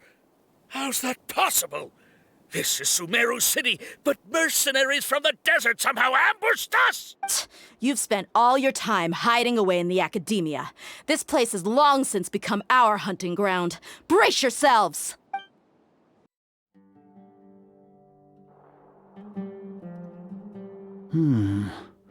This is odd. The Academia has quieted down after the conclusion of the Nyagarbha Day ceremonies, but it's much quieter than usual. Where are the guards? Why have I not seen a single one? Guards? Guards! Grand Sage, how may I be of assistance? I called for the guards. Why did you come? My apologies, Grand Sage. Right now, all Academia guards have entered the city to perform the ordered arrest. I thought you knew. Arrest? Who is there to arrest? I have an ominous feeling. Arrest Lesser Lord Kusanali, right? Is that not what the order was? Lesser Lord Kusanali? You mean she has disappeared? Yes. I wouldn't dare make up something like that. Right now, everyone is in a panic, and many are saying that Lesser Lord Kusanali will take revenge on us. What happened? Just what is going on? Lesser Lord Kusanali somehow escaped? Was it Alhaitham and his party that freed her? That's impossible. The Academia is heavily guarded today, and any order to release Lesser Lord Kusanali would be strictly confidential. Besides, Alhaitham and the Traveler are already in our hands. What manner of trickery did they employ? How could Lesser Lord Kusanali disappear into thin air? disappear. Wait. How was the arrest order distributed to the guards? It was issued by the Akasha earlier today. Only you have the authority to send messages like that, so I thought it was your order. Let me check.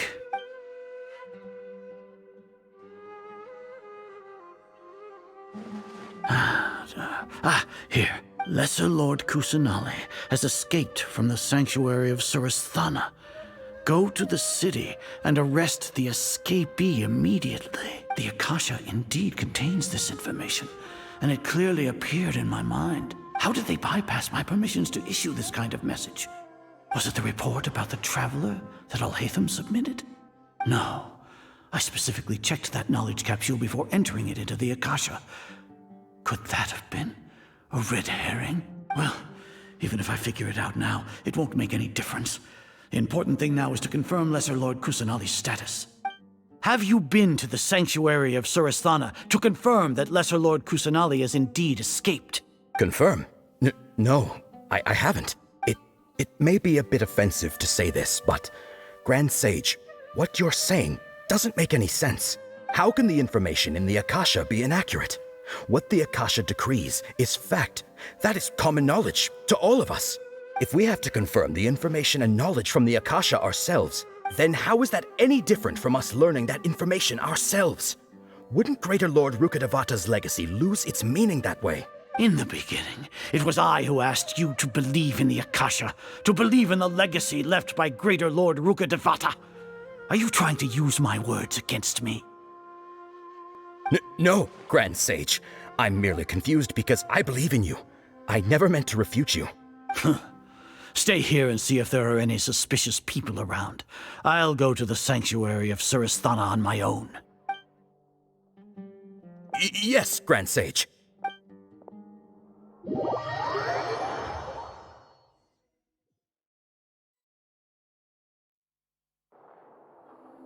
Lesser Lord Kusanali has escaped from the sanctuary of Suristhana. Go to the city and arrest the escapee immediately. How can that be? Stop thinking about it. Stop. It must be a trick of theirs. As long as I personally confirm it. Ah! Impossible. That's impossible. There must be something wrong with my eyes.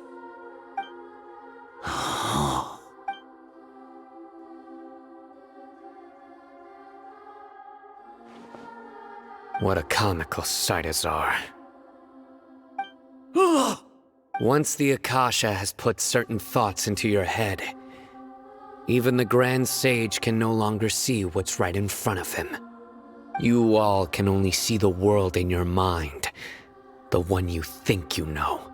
And precisely because of this, you disregarded Lesser Lord Kusanali's existence. She has been a wise and worthy Archon. Sino, have you been waiting for a chance like this? The Akasha predicted that you would return to the Academia to confront me, but I didn't expect it to turn out like this. I was careless. No, you were blinded. Your faults stem from your reliance on the Akasha. You're still the same as always. I truly did not expect a proud person like you to cooperate with Alhaitham and the Traveler. People change, Azar. Admit it. The Akasha can't predict my actions anymore. Then tell me, what have you found during your investigation? You want to buy time? This is the sanctuary of Suristhana. Under your own regulations, even Academia staff are forbidden to come here. No one will come to save you. As for the investigation, I've at least confirmed that you are guilty of insurgency against the Archon. A serious crime. So what? Did you do all of this so I would plead guilty in front of you, General Mahamatra? No. I want you to plead guilty in front of the Archon herself. You once said that I had no standing to judge you. So now, how about judgment in the name of a god?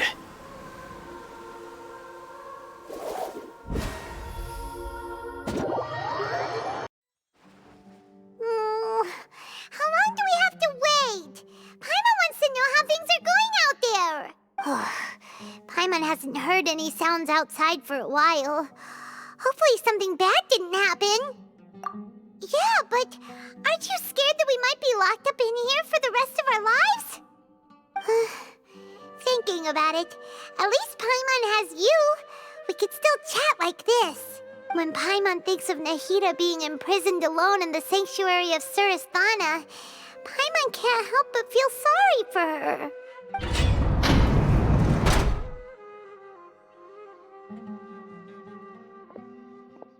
Here comes your savior. Dia! Paimon just knew you would come to rescue us! You two really owe me some big thanks. I had to search through who knows how many guards to find the key here.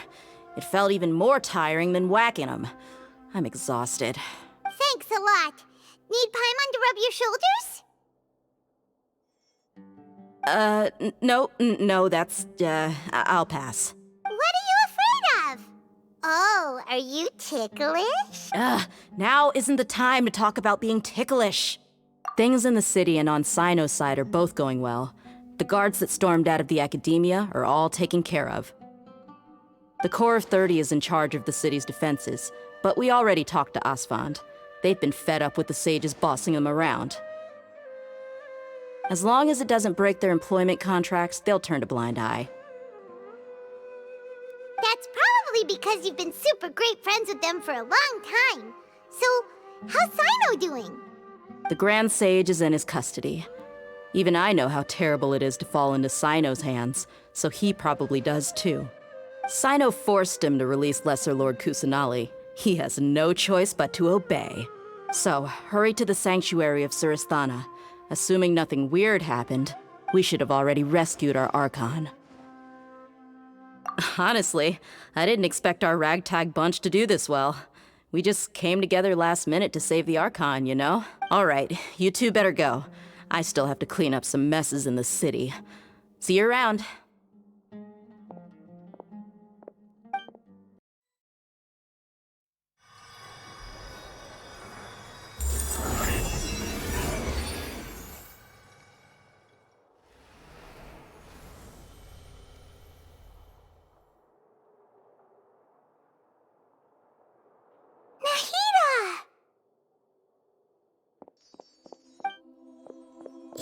They say it's nice to meet you.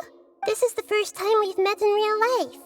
Before, we've only met in dreams, consciousness, or when I was in someone else's body. Thank you so much for coming to rescue me, but I also need to apologize. During this time, I did some self-reflection. My sense of inferiority and yielding to the academia led to all of this, and created so much trouble for you all. Exactly! We're here because you're a good Archon and one of our friends! Thanks, you two. Amazing. So this is how it feels to walk out of that cage with my own body. It's like I just had an endlessly long dream. I can't even tell if I just woke up or was only now born into this world. My concept of self has become so clear. But now doesn't seem to be the time to indulge in this feeling. This is really embarrassing. You all just rescued an Archon, and now she needs your help to save her country, and even the entire world. It's okay. With you here, Paimon's sure that everything will work out. There's one more thing. What is it? For all the things the academia did to me, and for all the folly it committed in the name of wisdom, as their Archon, I will make them pay. Ah! Wow! That's the spirit! You're finally standing up for yourself and not letting people walk all over you! I understand now. To be a better Archon, I first need to better myself. If you haven't even figured out how to be a caterpillar, how can you be a butterfly? Yes, true. That reminds me. I wonder how far along the academia is with their god creation plan. We need to hurry and prevent the birth of that false god. I need to make some preparations. Since I'm now free, I can establish a direct link to the Akasha and control it. First things first, I need to remove the restrictions that the doctor put on me in the Akasha. After that, I'll make some adjustments and revoke the sage's permissions. The Akasha will then be like how it originally was, only operable by the Archon. After all, the Academia betrayed Greater Lord Rukkhadevata's trust. This might take some time. In the meantime, you should also work on your own preparations. If we don't stop the God creation plan in time, we'll be in for a tough fight. How's it going, Nahida? I'm done with the parts that needed my involvement to complete. Although it's my first time working with the Akasha like this, its internal structure and operation procedures are easy for me to understand. Greater Lord Rukkhadevata's design is truly brilliant. Oh, also, this is for you. Huh? What's this little floaty thingy? It's a small device I put together just now. You can think of it as an upgraded Akasha terminal. You may not need it right now, but it should be helpful in certain situations. Wait! This thing has the same characteristics as Paimon! We're both small things that float! Oh, all the things that make Paimon special got copied! When Paimon appears with the Traveler from now on, people won't remember Paimon because she isn't unique anymore! It's alright, Paimon. It can't replace you. It's only a flying device, but you're the Traveler's irreplaceable friend. You're so good at comforting people, Nahida. If only the Traveler was as smart as you. I was simply telling you what I feel to be the truth. I wasn't trying to comfort you. Nahida, you're natural at this. What you just said made Paimon even happier. By the way, there's something I need. Even though I'm the Archon and in control of myself again, I'm not very good at fighting. You may have heard that an Archon's power is derived from their people's faith.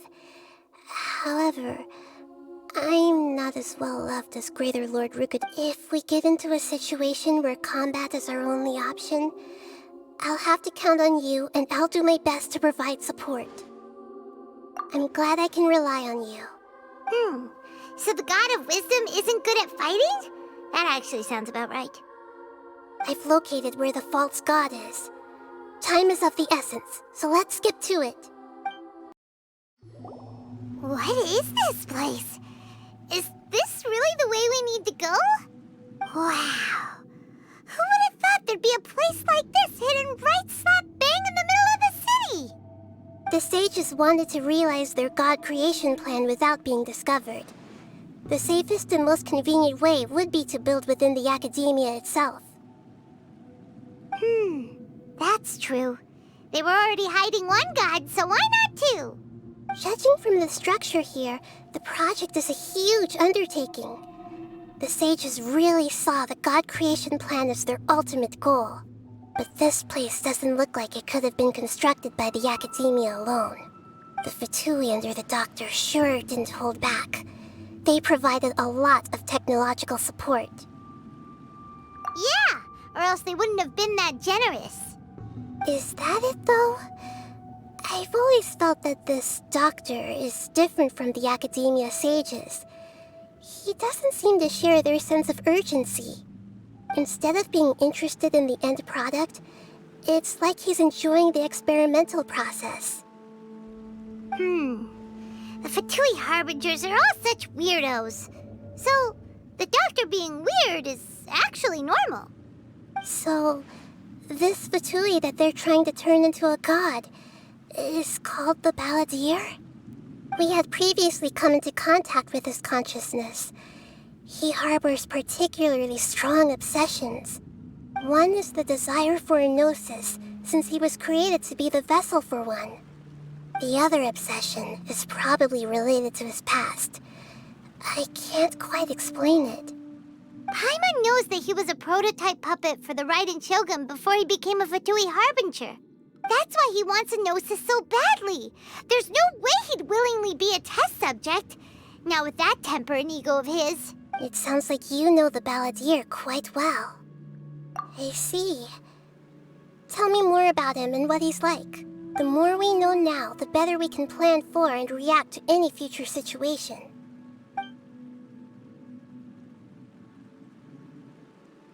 Ah, I see. How fascinating. Alright, time to go. Let's get through here and meet him in person.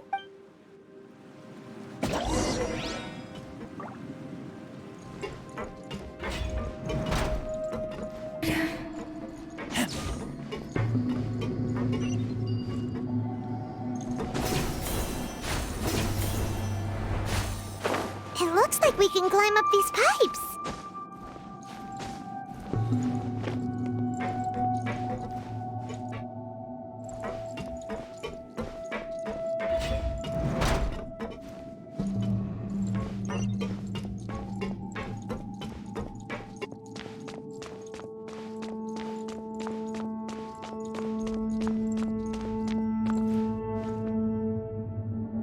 The pattern on the ground seems all messed up. Let's go around and see if there's a way to fix it.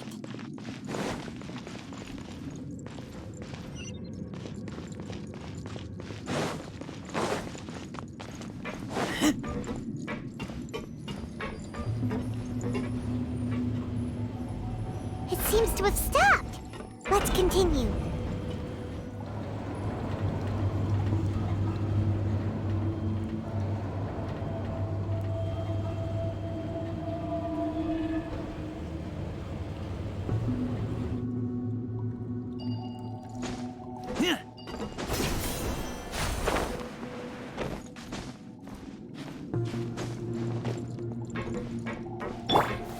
Gather! I guess this is it.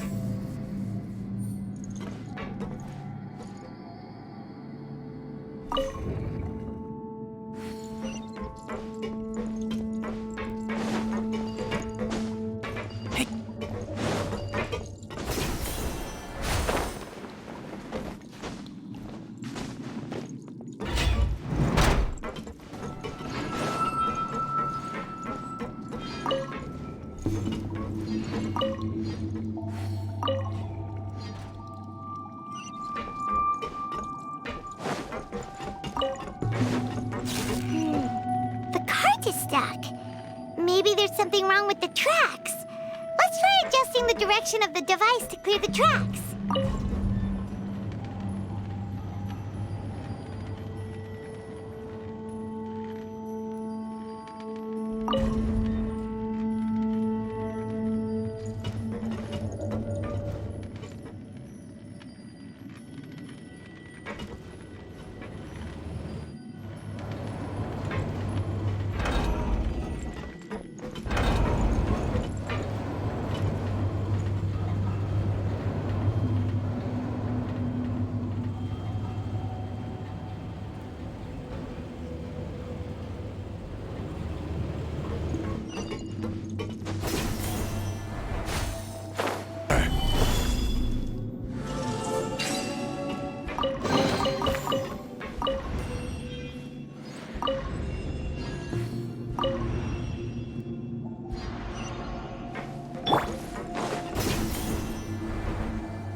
I keep watch. You leave, you call me.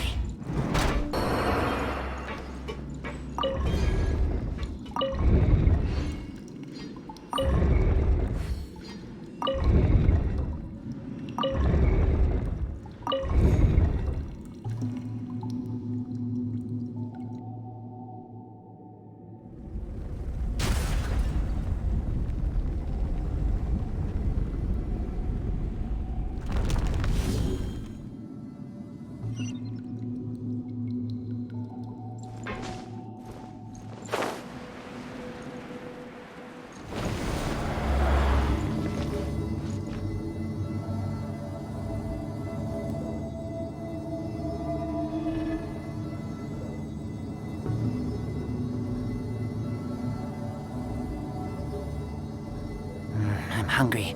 Let's hunt.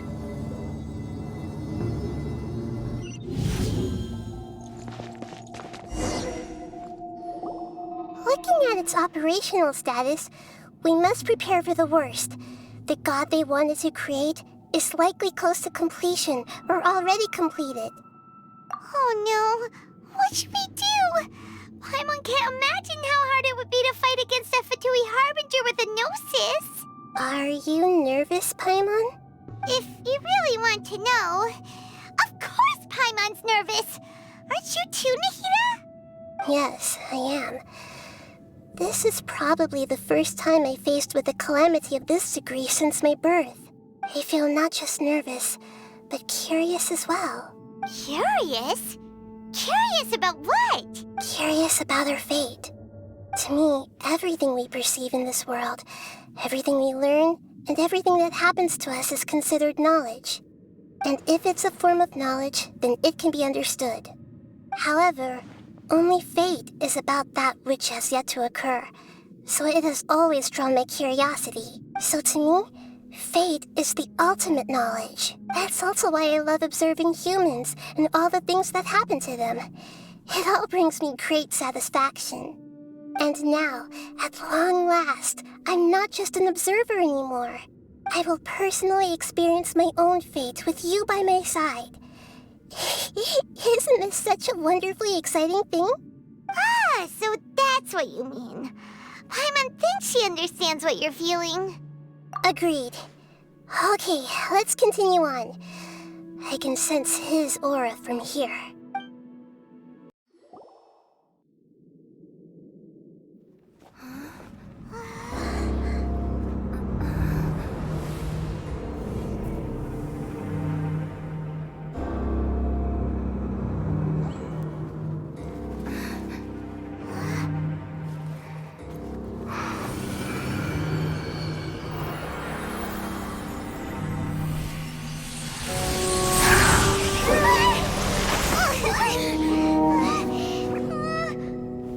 Who would have thought the world would be so eager for my birth?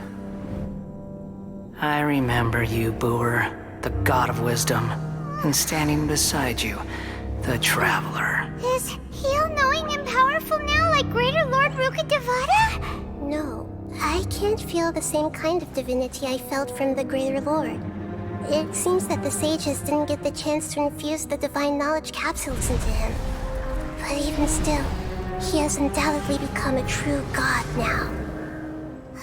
So we're too late?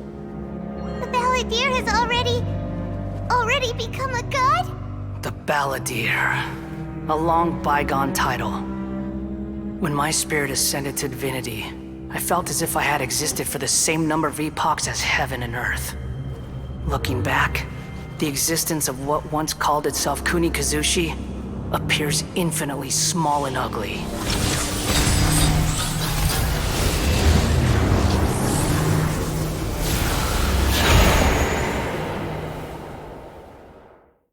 This imposing aura, it really feels like the gods!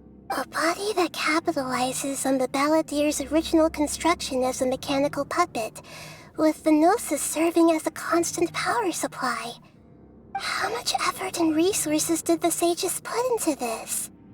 From a purely technological perspective, it's a commendable achievement indeed. It's no exaggeration to say, this is the culmination of human wisdom. You sure are something! Dishing out compliments at a time like this? But I don't think he's reached the spiritual height of a god. Strife is engraved upon every god and every gnosis brought forth into this world. Can you feel it? The exhilaration of such power, and the thrill of anticipation for our contention. Nahida wouldn't feel the same things as you! Do you not realize that you are interrupting a conversation between gods? Lowly creature, know your place! The strife engraved upon a gnosis. You're talking about the Archon War. Tevat's current peace was not easily won. I didn't personally participate in the Archon War, but the way I see it, All those losses were meaningless, driven by the demands of the laws. There's no point in bringing it up again. Is that so? Yet I am deeply disappointed that I was never allowed the fortuity to personally participate in the Archon War. This is a first. Encountering a god in this world who does not crave power. No wonder your own people have abandoned you, God of Wisdom. Your judgment is as your existence, unsubstantial. This is where everything ends, Booer, the God of Wisdom. You should know that wisdom cannot solve every problem. Like now, where your only option is to face me in combat. Come! Let us reenact a scene of the Archon War. Come and inaugurate my birth as a god.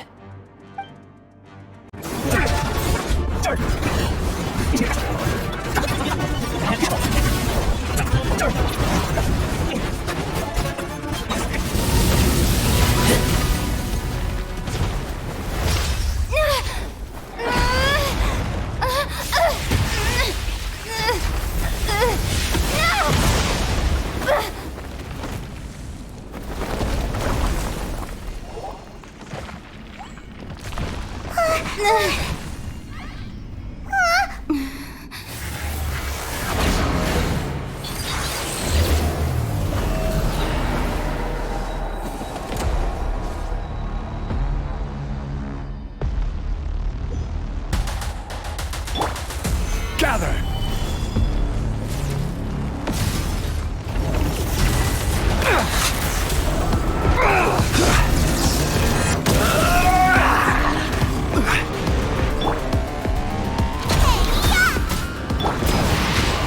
Burn to oblivion! Solidify! Body is pain!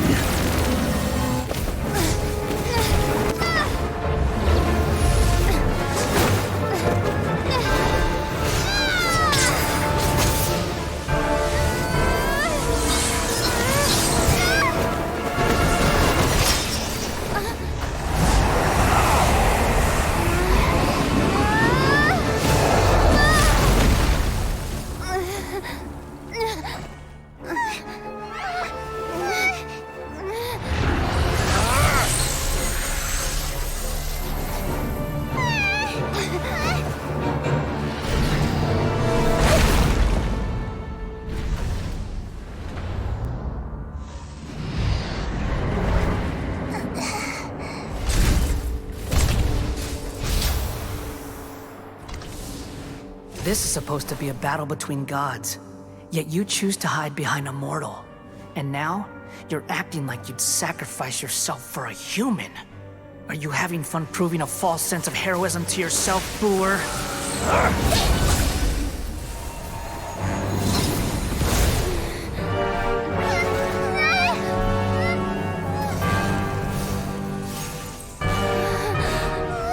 The data collection is almost complete. Do you even know how many times you've tried to take my gnosis from me?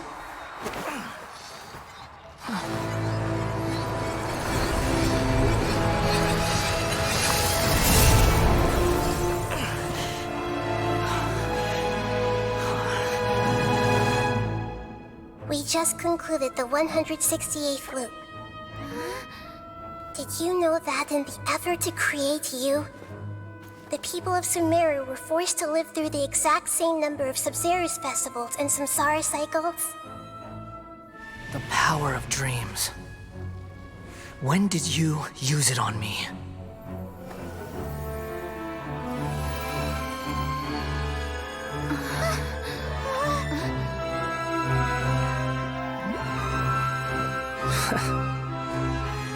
You can't even defeat me in a dream. What do you hope to achieve with this little trick? Come, Traveler. Just like before. Allow me to awaken the memories in your dreams. All that battle experience! It's more than that. compile everyone's wisdom in the name of the Archon. That is the original function of the Akasha. I've sent everything that happened just now to the people of Sumeru in the form of knowledge. I've asked them to help you find a way to defeat the false god.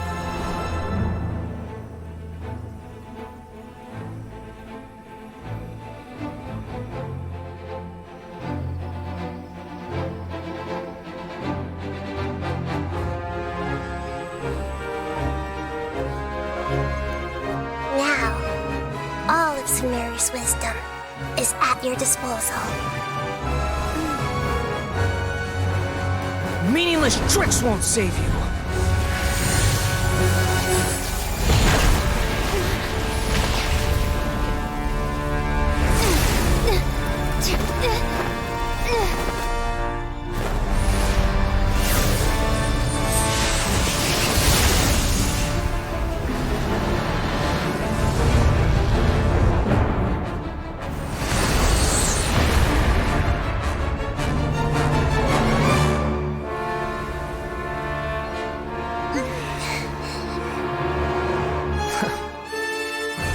Are you done with your tricks?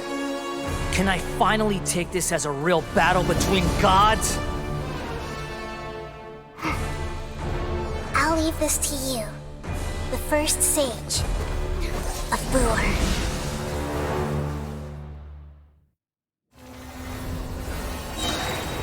I am the all-knowing God!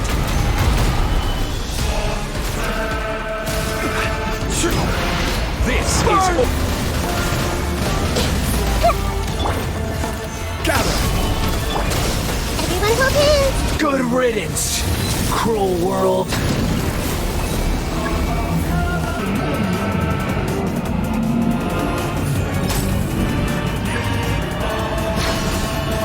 Not possible.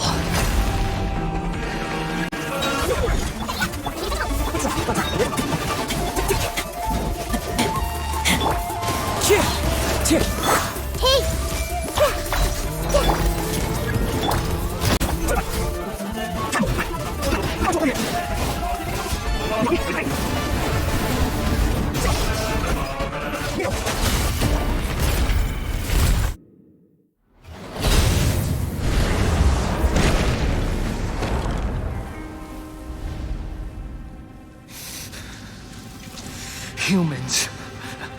Filthy humans.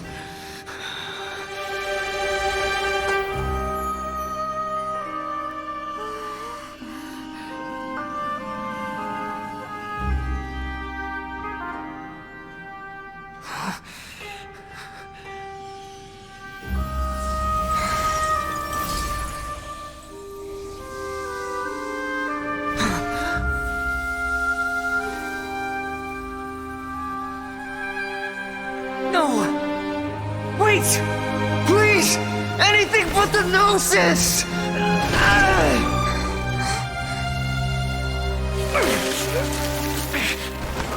That's mine! Don't even try! I'll never go back!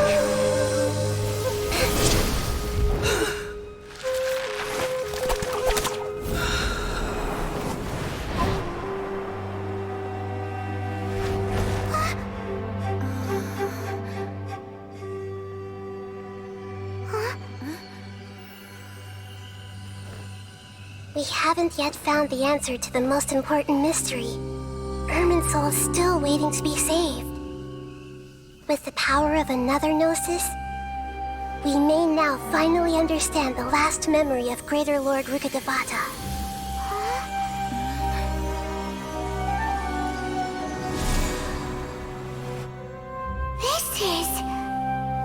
That's right. This is the last memory of my predecessor.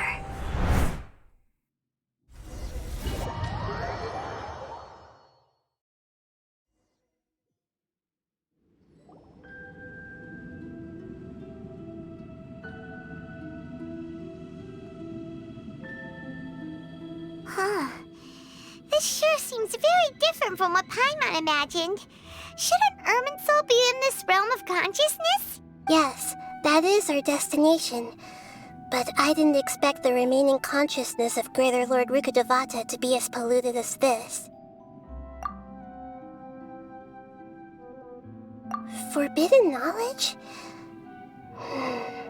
It seems you know about a concept that even I don't completely understand. Could you tell me what you know?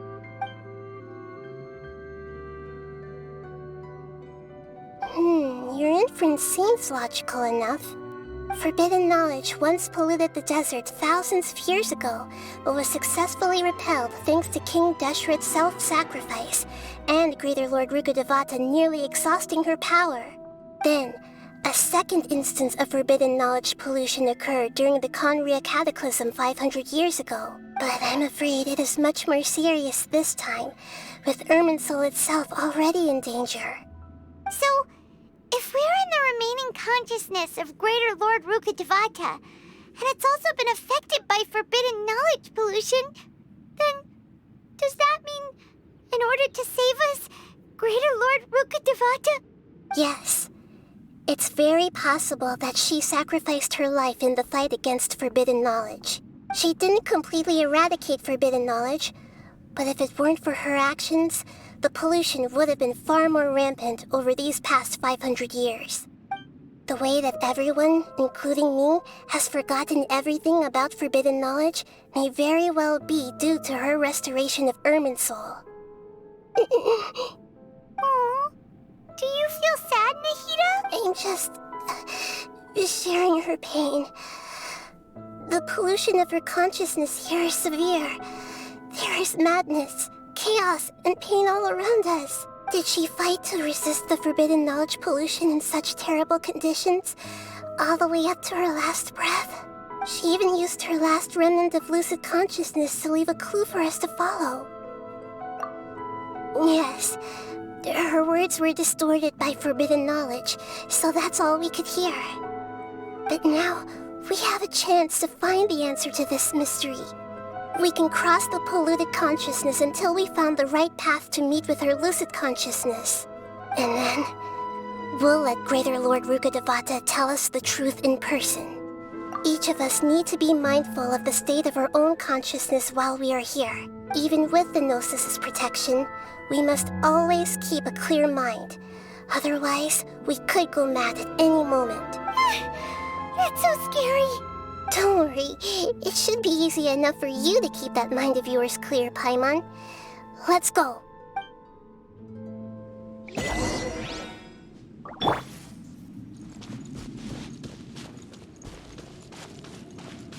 Are we in the air?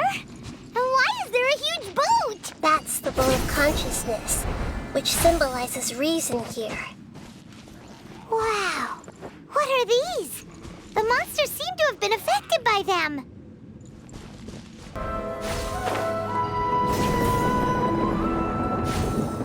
I will have order. Consciousness, we need to find the helm first.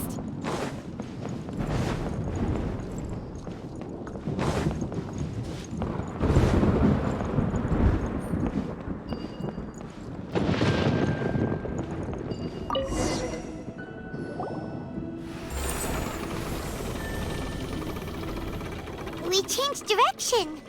Are we still going the right way, Nahida? Mm-hmm. Judging from the current route, the boat of consciousness will soon take us out of here.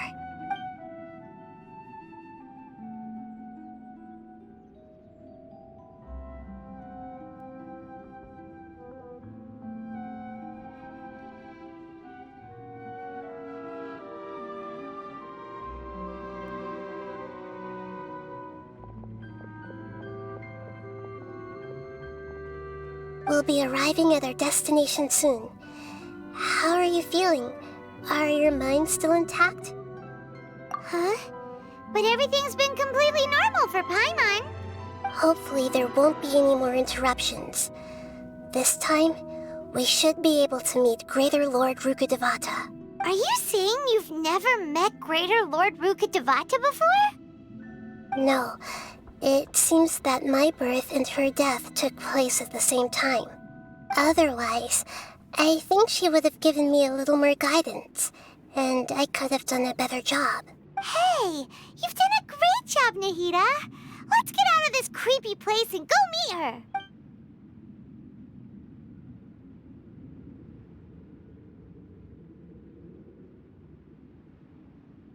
Is this the place you were talking about? The base of IRMINSUL?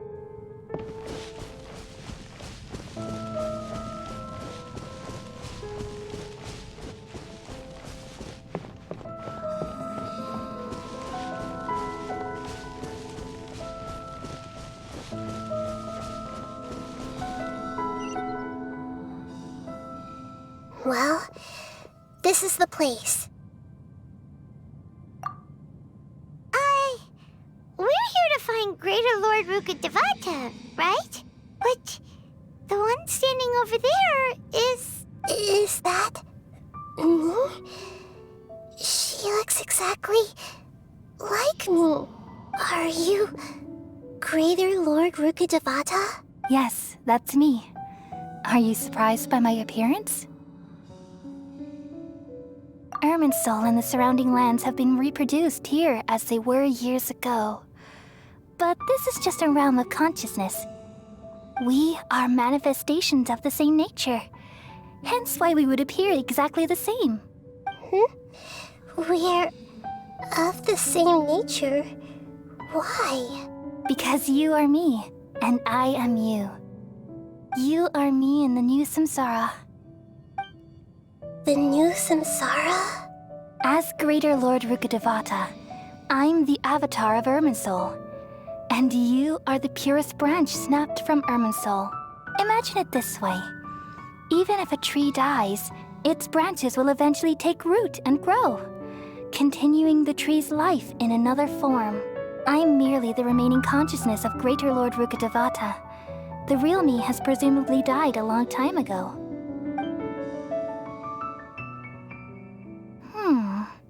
Judging from your appearance, I've probably been dead for 500 years. But you're finally here. My new self in the samsara.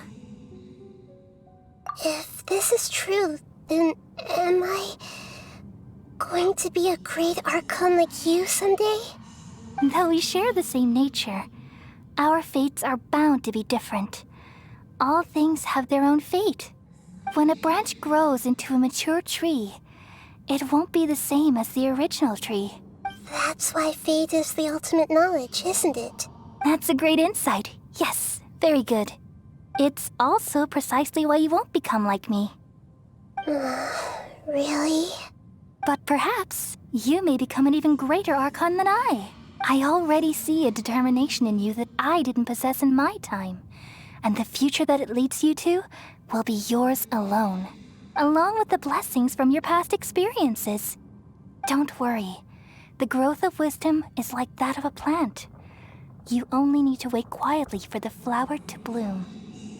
Come to think of it, the sages never had the faintest inkling of the meaning of wisdom. Thank you. Nothing makes me happier than discovering that the archon I always admired was in fact myself in another fate. It's so nice to speak with you, Greater Lord Rukkhadevata. I've always wanted to meet you. The feeling is mutual. From the moment I snapped the branch off IRMINSUL and created you, I've also looked forward to talking with you. Could you tell me why you wanted to create me?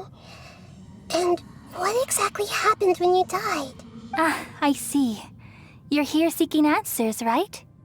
Everything that day, even the sky itself, changed into a color like this. At that time, the 7 were all summoned to the nation of Conria. Except for me. I had a more important task to attend to. I had to protect IRMINSUL. The disaster occurred together with the pollution of forbidden knowledge. At that very moment, with my consciousness connected to IRMINSUL, I sensed something was wrong. The pain started to torment my mind. By the time I reached IRMINSUL, it was already displaying signs of corruption. Had I not repelled the pollution of forbidden knowledge with King Deshret thousands of years ago, I might have felt even more hopeless and lost. So what exactly is forbidden knowledge? It's a kind of knowledge that doesn't belong to this world, and a form of truth that can't be understood. It came from the very bottom of the abyss. Even I could never understand it. The world is constantly rejecting it, leading to all kinds of bad phenomena. If we allow forbidden knowledge to pollute IRMINSUL, I'm afraid the entirety of Teyvat could fall apart. So, there's knowledge that even the God of Wisdom can't understand? At that time, I knew I couldn't repel the forbidden knowledge with my strength alone, which is why I created a device that compiled human wisdom and named it the Akasha. It's truly the world's most amazing invention. Thank you. For a long time, I thought dreams were the fruit of human wisdom. Though it was selfish to do so, I borrowed people's dreams using the Akasha. Then I compiled their wisdom and all of my own power. Well, did it work? Thanks to the wisdom of the people of Sumeru, almost all the forbidden knowledge was cleared from IRMINSUL. But things didn't go as smoothly as I thought. I had a terrible headache, which gave me an uneasy feeling. And then I remembered that my consciousness was also connected with IRMINSUL. It brought me knowledge and wisdom, but vile corruption as well. From the very beginning, my existence had been polluted by the forbidden knowledge. Oh no! How could that happen? I've experienced that pain in your consciousness. It must have been a horrible experience. Yes, but my feelings weren't important. The important thing was that even if I died, my existence and everything related to me would continue to exist in IRMINSUL as memories and knowledge, meaning that the forbidden knowledge couldn't ever be permanently eradicated. And there's no way for me to eliminate myself. It would be a sort of paradox. So, I took the purest branch of IRMINSUL as my incarnation in the next samsara, and left a trail of clues, all in hopes that you would come here and remove me and my pollution from IRMINSUL forever. Wait, no, I can't. So you realize what that implies? You are very smart indeed. IRMINSUL has all the knowledge and memories of this world. And as you've realized just now, removing me from IRMINSUL means I essentially will never have existed in this world. But this is the only way to save IRMINSUL. People love you so much, and they've missed you so much over the past 500 years. I am exactly the same. So how can we just forget you like this? Is there really no other way? There must be something else I can do. You're the god of wisdom, Buer. You should know that there is no other way. But this is so cruel. No need to feel so sad, Buer. As someone who delights in wisdom, you should feel joy at finally finding the answer. These are the words in their entirety. The answer you've been seeking all along. Let the world completely forget me.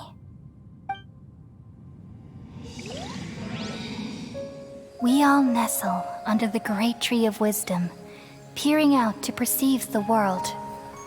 From the earth and from the rain, we perceive its wonders, until we become a white bird to perch atop a branch, and finally snap off the most important leaf. Once upon a time, I alone dreamed in this world. In my dreams, everybody would also dream after they fell asleep. Wild and wonderful thoughts would emerge from their minds. Some tumbled to the ground, and others floated to the sky, connecting all things in the world into one dazzling net. Among a plethora of worlds were numerous smaller worlds, all of fate, finding within the tapestry their brilliant glow. I gradually understood that these indescribable and constantly changing things are the most profound things in the world. Only they can completely repel the madness. Only dreams can awaken consciousness from the deepest darkness.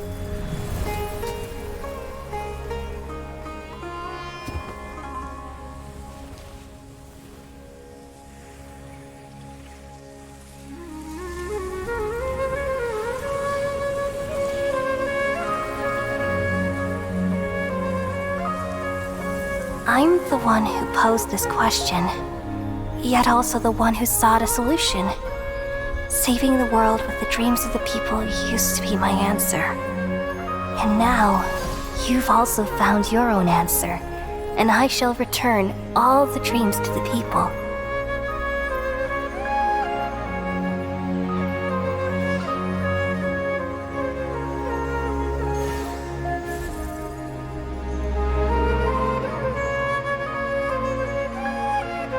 Goodbye, people of Sumeru.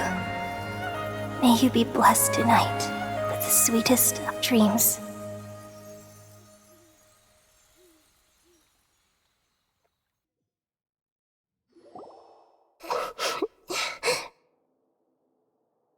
I'm alright.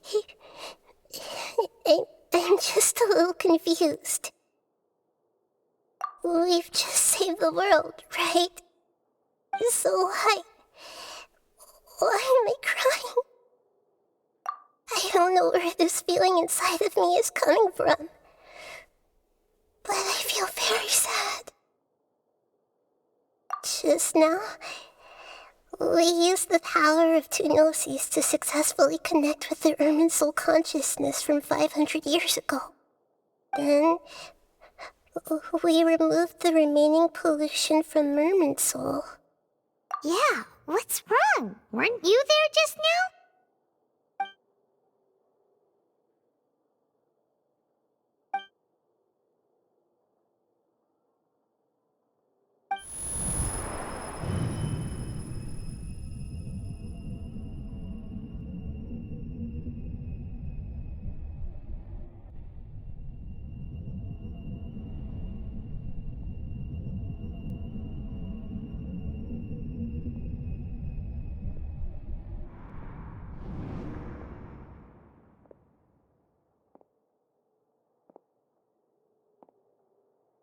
Huh? That sound. Traveler! Paimon! I've been waiting here far too long. But finally I have the chance to be alone with you. All the precious time I wasted has finally paid off. The doctor! What have you done?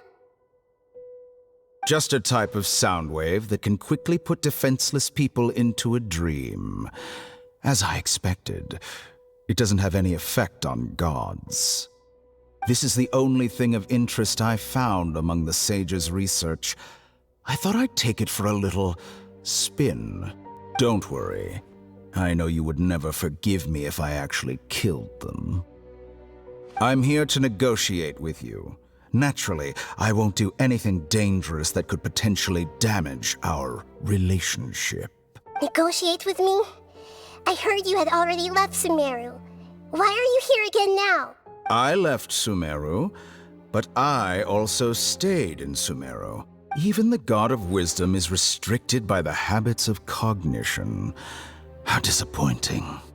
You mean there are many different versions of you in this world? An astute guess. Even the same individual will have different cognitions at different ages. A long time ago, I made a major decision in hopes of preserving all my perspectives of how I observed the world. Observation is the first step of any experiment, but observing the current world doesn't satisfy me. It lacks an important dimension, that of time. So I saved segments of all my ages and made them into independent individuals. That's all there is to it. Indulge me. How does the God of Wisdom find my method of seeking knowledge? It's an insult to the very concept of life. Life inherently has many rules and restrictions, each with its own significance and reason to exist. They can't be broken on a whim. Good. Amazing, even. Indeed, it's difficult for humans to make peace with themselves, not to mention oneself from a different period. Since you are in the academia, why wait until now to show up? You could very well have stopped us and helped that fake god. Simple. Let me ask you this. Would any staff member ever help the subject in the middle of an experiment? It was my experiment. So why should I interfere with the results? The academia saw the plan to create a god as their ultimate goal, yet you only saw it as an ordinary experiment. You really are crazy. If the experiment succeeded, you would have had a new god on your hands. How would you have faced your own god then? Would you still take the same stance? Would you still hold the same view of yourself? I'm first and foremost a scholar. These results should be left to the judgment of the hypothetical me confronted with that outcome. But you're right. And that's exactly why I'm disappointed with the conclusion of this experiment. As an individual, you don't have any sense of belonging. You seem to have even fewer convictions than a typical scholar. Oh no, I certainly have my own convictions. They just don't fit your standards, that's all. All right, that's enough conversation for today. The experiment is over, and it's time to tidy up the equipment and reclaim any useful materials. For example, the Gnosis. Lesser Lord Kusanali, you're an intelligent Archon. I'm sure you understand the disparity in our combat abilities at this time. Besides, you have no way to use that Electro-Gnosis in battle. Didn't you say you were here to negotiate with me? Somehow, it's starting to seem like you intend to take it by force now. I'm merely stating a fact. After all, I'm also a scholar. Naturally, I hope to show proper respect and dignity to the God of Wisdom. Your hypocrisy is built on absolute confidence. I understand your scheme, but... what if I were to destroy the Gnosis now and awaken the heavenly principles? Awaken the heavenly principles? Do you think that's really possible? The heavenly principles have been silent for many years, but the Gnosis are symbols of their control over Tevat and all the laws. Will the destruction of a Gnosis attract the attention of the heavenly principles? And if so, how do the Fatui plan to deal with the consequences? Do you dare to gamble such a possibility with me? Gamble? How surprising. I thought you would show evidence or use rigorous reasoning to prove your point. The word gamble is the last thing I expected to hear from the God of Wisdom. But this is a clever move. You must have seen through me when I first captured your consciousness.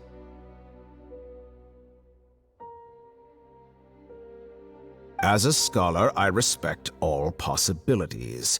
This has always been my principle and is an essential trait as an experimenter. Indeed, I can't ignore this possibility. So tell me then, what are your conditions? This foreign Gnosis will only lead to disaster if it stays in Sumeru. But this Electro-Gnosis is the prize I obtained after defeating one of your fellow Harbingers. Now, as the one who initiated this cascade of events, shouldn't you pay the corresponding price? Price? Interesting. What price would you have me pay?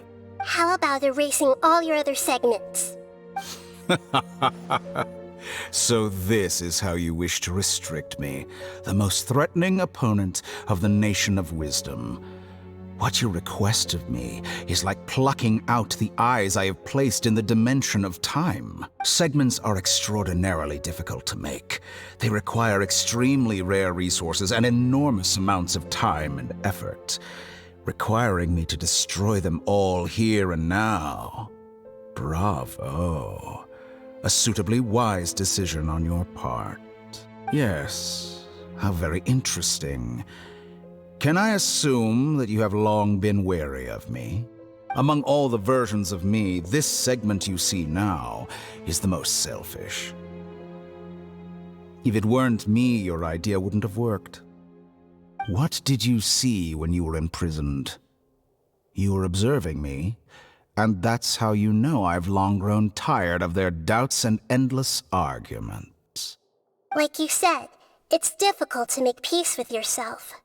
Being as smart as you are, have you managed to do that? I see. If you think all those versions of me are worth a gnosis, then You sure didn't hesitate much. Is the relationship between all the versions of you really that bad? I don't think there's any need to dwell on that. The surplus versions of me can be exchanged for a gnosis. Do you think anyone can offer themselves at a higher price? Besides, with my abilities, it's only a matter of time until I find better perspectives. Perhaps it's best to say, you're just temporarily ahead. But what I'd like to know is, how can you be sure that I've really erased them? I can see your remaining honesty.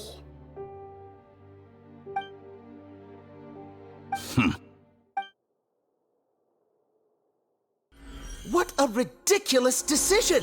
You can't be serious! How could I have been so short-sighted? You think this is the end? Wait, I'll have Please wait. You'll make Good this moment riddance. count. You will regret this. Well, have you confirmed that it's complete? Here, take it. The future of Sumeru City will be in my hands alone. I will shut down the Akasha and let curiosity and the thirst for knowledge drive the realm of academics once again. There won't be any further gaps for you to exploit. It truly pains me that my academic achievements have never been appreciated in my homeland. Of course, I have no interest in being rejected by this city for a third time. Another chess piece. And where is your dendronosis? Don't be greedy, Harbinger of Snezhnaya. No, this is a different transaction. If you intend to turn off the Akasha anyway, then there's no further use for the Gnosis of Sumeru, is there? Besides, isn't it the Archon's duty to deliver what's desired of the Seeker? Oh, judging from your expression, you don't seem to find the idea very agreeable. Then let's think of it this way. Since you're the god of wisdom, how about I exchange some knowledge with you? People exchanging knowledge with the God of Wisdom is the stuff of legends. Yet here you wish to exchange knowledge for the God of Wisdom's property. Arrogant as that is, it has piqued my interest. Let me ask you, have you in all your mighty knowledge ever heard the rumor that the skies of Tevat are fake? Huh? That's the secret hidden by IRMINSUL'S concerning the truth of this world.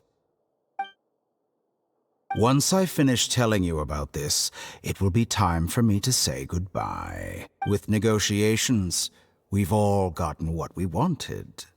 I'm very glad I got to meet you like this. Your arrogance may know no bounds, and convictions may mean nothing to you. But I'll still listen to what you have to say.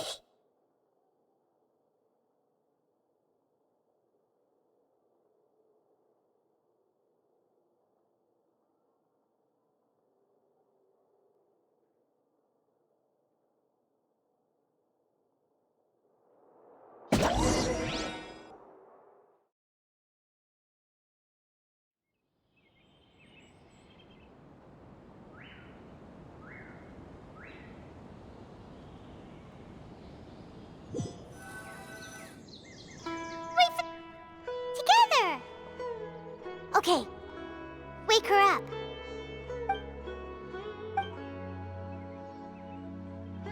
Are you awake? Kale says it's time for breakfast. Come on, get up!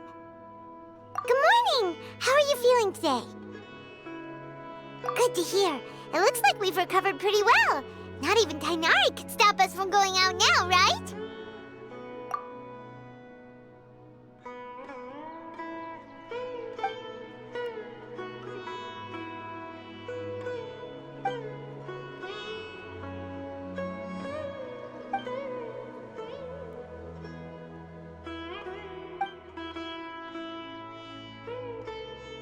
Traveler, let's go! Good morning! Looks like you're awake. Yep. I prepared some breakfast today. Please have a taste. I hope you'll like it. It's nice to have you here so we can eat something yummy. Well, now that I've recovered from Elazar, I'm feeling better than ever. I can even prepare 4 or 5 meals a day now. And Paimon bets they're all delicious. Oh, by the way, someone brought a letter for you after you went to sleep last night. Nope, Paimon wanted to read the letter with you after you woke up, so Paimon didn't open it. All right, let's read it now. Oh, it's from Nilu. Ahem. We're going to hold a feast at the Grand Bazaar and celebrate Cyno's reinstatement as the General Mahamatra. As heroes of Sumeru, please be sure to attend. I'll wait for you. The date of the banquet is written on the back. It's in 2 days. Oh, I've also heard that you've become heroes here as well. That's amazing. Sometimes I'm really envious of strong and confident people like you. Oh, you're embarrassing me. Anyway, let's go to the Grand Bazaar to have a look. Oh, before you leave, be sure to inform Master Tainari. Tainari!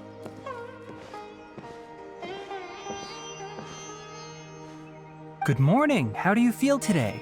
We feel much better. How about you? I'm recovering well. Thanks for asking. But from the looks of it, you seem to be already busy with work again. It's fine. I'm not that busy, really. The Elazar patients have recovered, as well as Hypatia. For now, I only need to tend to my Forest Watcher duties. It seems once IRMINSUL'S started getting better, everything else started to recover too. Yes, but there are still some residual effects. The withering is one example. Though it won't spread anymore, the existing zones won't just disappear. We forest rangers will still need to do the work. By the way, we have some good news. Cyno got his position back. This news is hardly new. He had already mentioned it to me before. Huh? You mean he was already here? Why didn't he come to say hi to us? He visited once, but he was afraid of disturbing you while you were resting. He just asked me a few questions and left. Then you probably already know all about the celebration feast. Celebration feast? No, I haven't heard anything about that. Huh? But didn't Nilu say in her letter that they would celebrate Cyno? He didn't tell you? Perhaps, or alternatively, he doesn't know about it either. Come to think of it, Cyno doesn't seem like the type who'd enjoy a celebration feast. You and Kale are both Cyno's close friends. Why don't you come to the feast with us? Kale has taken over some of my tasks these days. I don't think she'll have time for it. Not to mention me. You see, some VIPs have come to the forest recently. Huh? VIPs? Very important Paimons? Well, technically speaking, they are former VIPs. The sages involved in recent incidents have begun their training in the Avidya forest, and the people they had previously imprisoned have all been released. Huh? Yes, he's a little weak, but he isn't injured and his condition is stable. Lesser Lord Kusanali, in her boundless mercy, has decided to spare Azar and the other wrongdoers. Supposedly, they were ashamed of their shallow ideologies and have decided to dedicate the rest of their lives to cultivating wisdom in the Avidya forest. When they learned that Lesser Lord Kusanali had defeated the Balladeer and saved IRMINSUL, they were shocked at first. but also became happy, feeling that the sacred light guiding them on the path of discovering wisdom had begun to shine once again. As a result, work has increased for the forest rangers. That sounds really exhausting. There's nothing we can do, really. But that's another topic. Back to the matter at hand. Are you two planning to head out? Ah, right! We're here to request permission to head out. Would that be okay? You've recovered well. You may go, but be careful. Yay! Will do! Well, there won't be any problems if the feast starts at that time. Everything has already been prepared.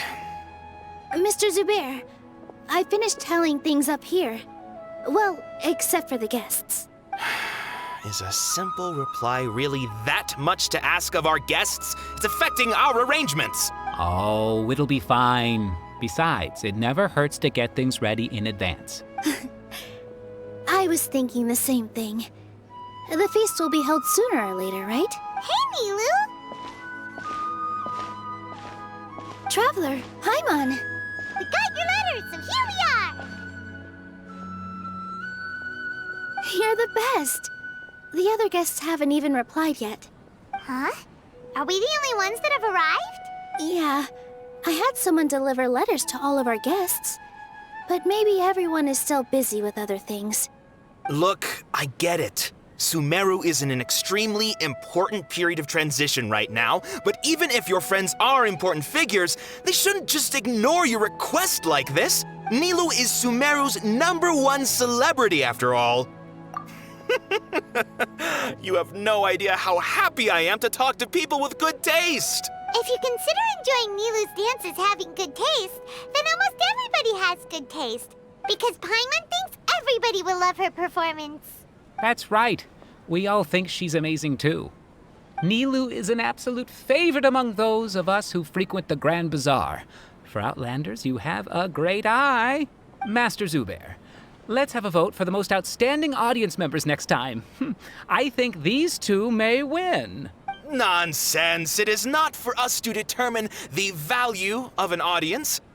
But indeed, we could try giving gifts to people with particularly good taste. I heard there's a device in Fontaine called a camera that can record people's appearances as pictures. Such pictures would make superb gifts. Ooh, good idea.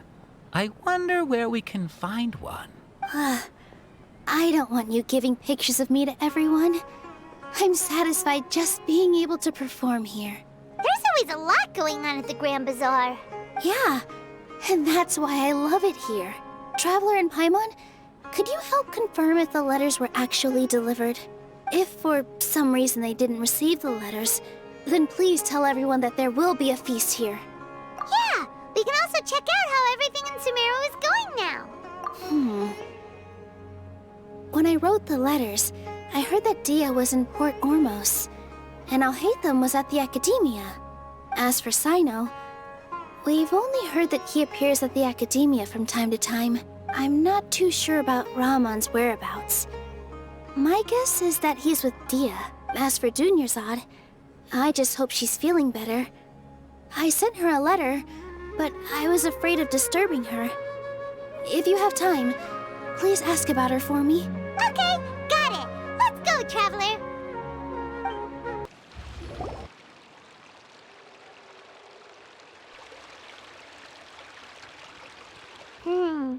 We haven't seen Alhaitham anywhere. Let's ask that person over there.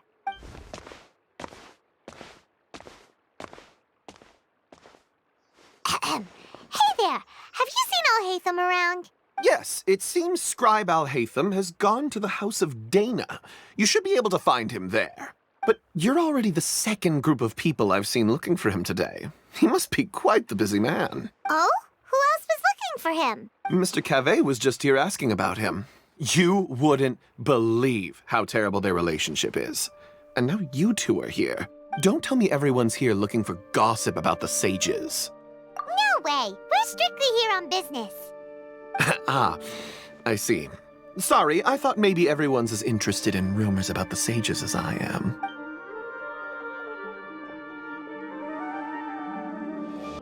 Alhaitham should be around here somewhere, right? He's over there! But it looks like he might not have time for us. Just put down that worthless book and tell me what happened in the academia. This is not just some worthless book. Do you have any idea how difficult it is to find a physical book like this in Sumeru? It doesn't matter. It's probably just another thing that you used your authority to get your hands on anyway. Just put it aside. Listen, I came back today only to hear that the sages have disappeared. Oh, you sound surprised. I thought you would already know the inside story. Would I be here asking you if I knew?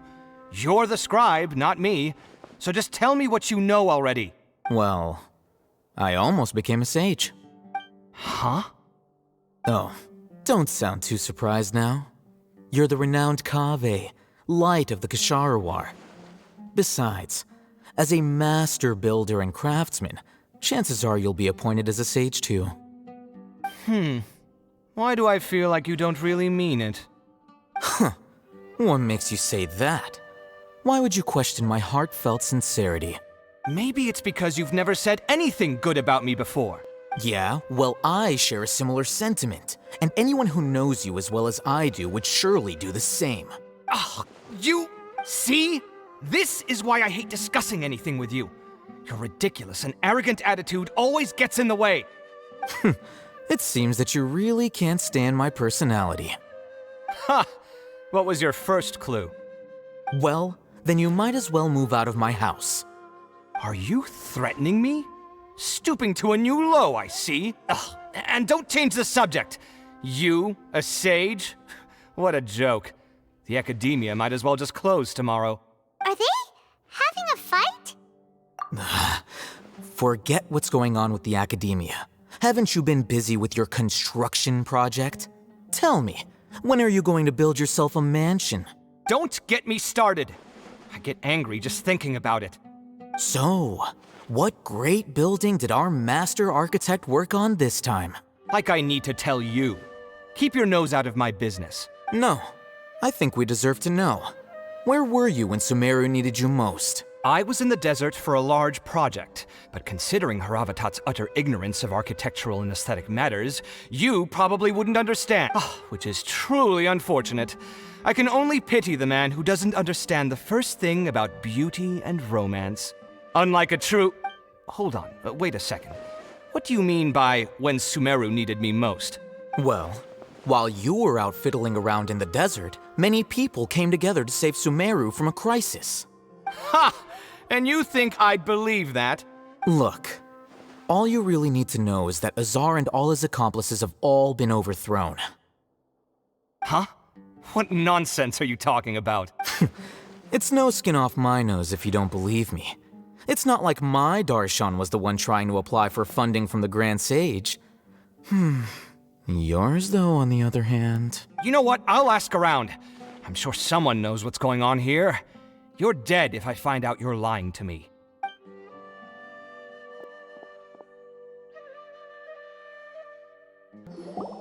Hey, Al-Haytham! Oh, it's you two. What's the matter? We're running some errands for Nilou. Have you received her letter? Letter? Nilou said she sent out a letter inviting everyone to a celebration feast in 2 days at the Grand Bazaar. We'll also be celebrating Zaino's reinstatement as General Mahamatra. If she addressed the letter to Al-Haytham of the Academia, then the letter should have gone to my office. I've been busy these days, so I haven't had time to check for any new mail at my office. I only now have some free time to attend to personal matters. Have you always been so busy with your work? Of course not. I'm only busy these days because several sages have been dismissed recently and the whole Academia was practically turned upside down. Tainari told us they all went to train in the Avidia Forest. Apparently they will spend the rest of their lives there. That is already the best possible ending for the likes of them. 4 of the 6 great sages were possessed by their desire for power and attempted to create a new god. In order to pull it off, they even imprisoned the other 2 rational sages. To imagine such things could take place in the Academia. I don't know where to begin. Yeah, you're right. Feels kind of strange to hear them called that after all this time. But then again, the 6th grade schools sounded pretty impressive too. Yes, at least that's how they're supposed to sound. It's said that when the Academia was first founded, the Dendro Archon herself established the 6 great schools, each representing one of the 6 different types of wisdom. Numerous Darshans have sprung up and faded. Only the 6 Darshans attaching themselves to the 6 great schools have stood the test of time and obtained permanent seats in the Academia. Now, the 6 Darshans are nearly synonymous with the 6 great schools, and the leaders selected for the schools are the 6 great sages. Among the 6 great sages, there is one central leader, the Grand Sage. Unfortunately, only the sages from Vahumana and Amorta remain now. They were imprisoned for opposing Azar and were only rescued after Azar's downfall. So who's managing things in the other 4 schools now? Do they need to find someone new? Yes. Normally, new sages are selected based on a strict set of criteria. Oh, didn't you just say something about becoming a sage? If they pick you, then we'd have a huge connection in Sumeru. Yes, about that. You didn't let me finish my sentence. The person in charge of personnel affairs nominated me to be the Grand Sage in place of Azar and help Lesser Lord Kusanali manage the Academia. But I refused. Huh? But why? Ugh, can't you be a little more ambitious?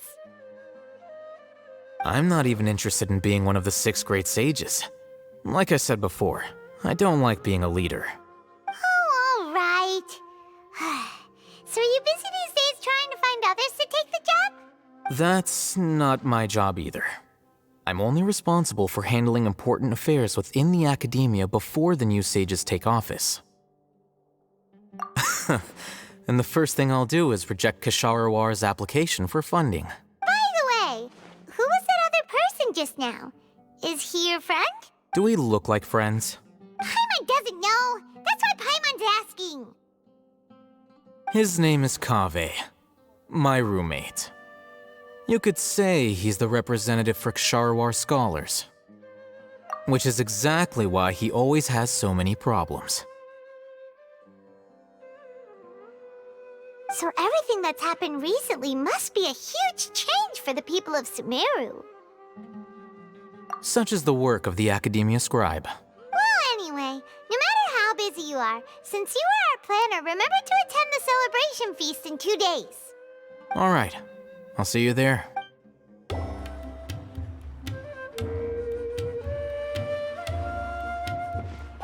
This is Port Ormos. Now where could you... Is that Paimon I hear? Huh? Oh, it's been a while. How are you doing? Dinyarzad! It's been so long since we've seen you! I'm doing well. I can go as far as saying I have never been happier in my entire life. I don't know if you've heard, but Elazar has completely disappeared, and all the patients have recovered. You kidding? Knowing them and the connections they've got, I'm sure they've heard about it. Yeah! That's right. My lady is feeling better now, so I'm accompanying her for a walk. Why do you still call me that, Dia? You've already informed my father of your resignation. I guess I'm just used to calling you my lady. Old habits die hard. Resignation? You mean you're quitting? Yeah, I might start losing my edge if I keep being a bodyguard for the Homayanis. You know that my parents and I are fond of you, and that we appreciate you very much. It wouldn't be a problem if you wish to continue to be our bodyguard. I'm not a woman that's easily persuaded. You should know that by now, my lady. When I took this job, I had already decided that I'd quit as soon as you'd recovered. It's time for me to get back out there and chase that horizon. So what are you gonna do now if you're not gonna be a bodyguard anymore? I want to take a risky job and put my body to the test again.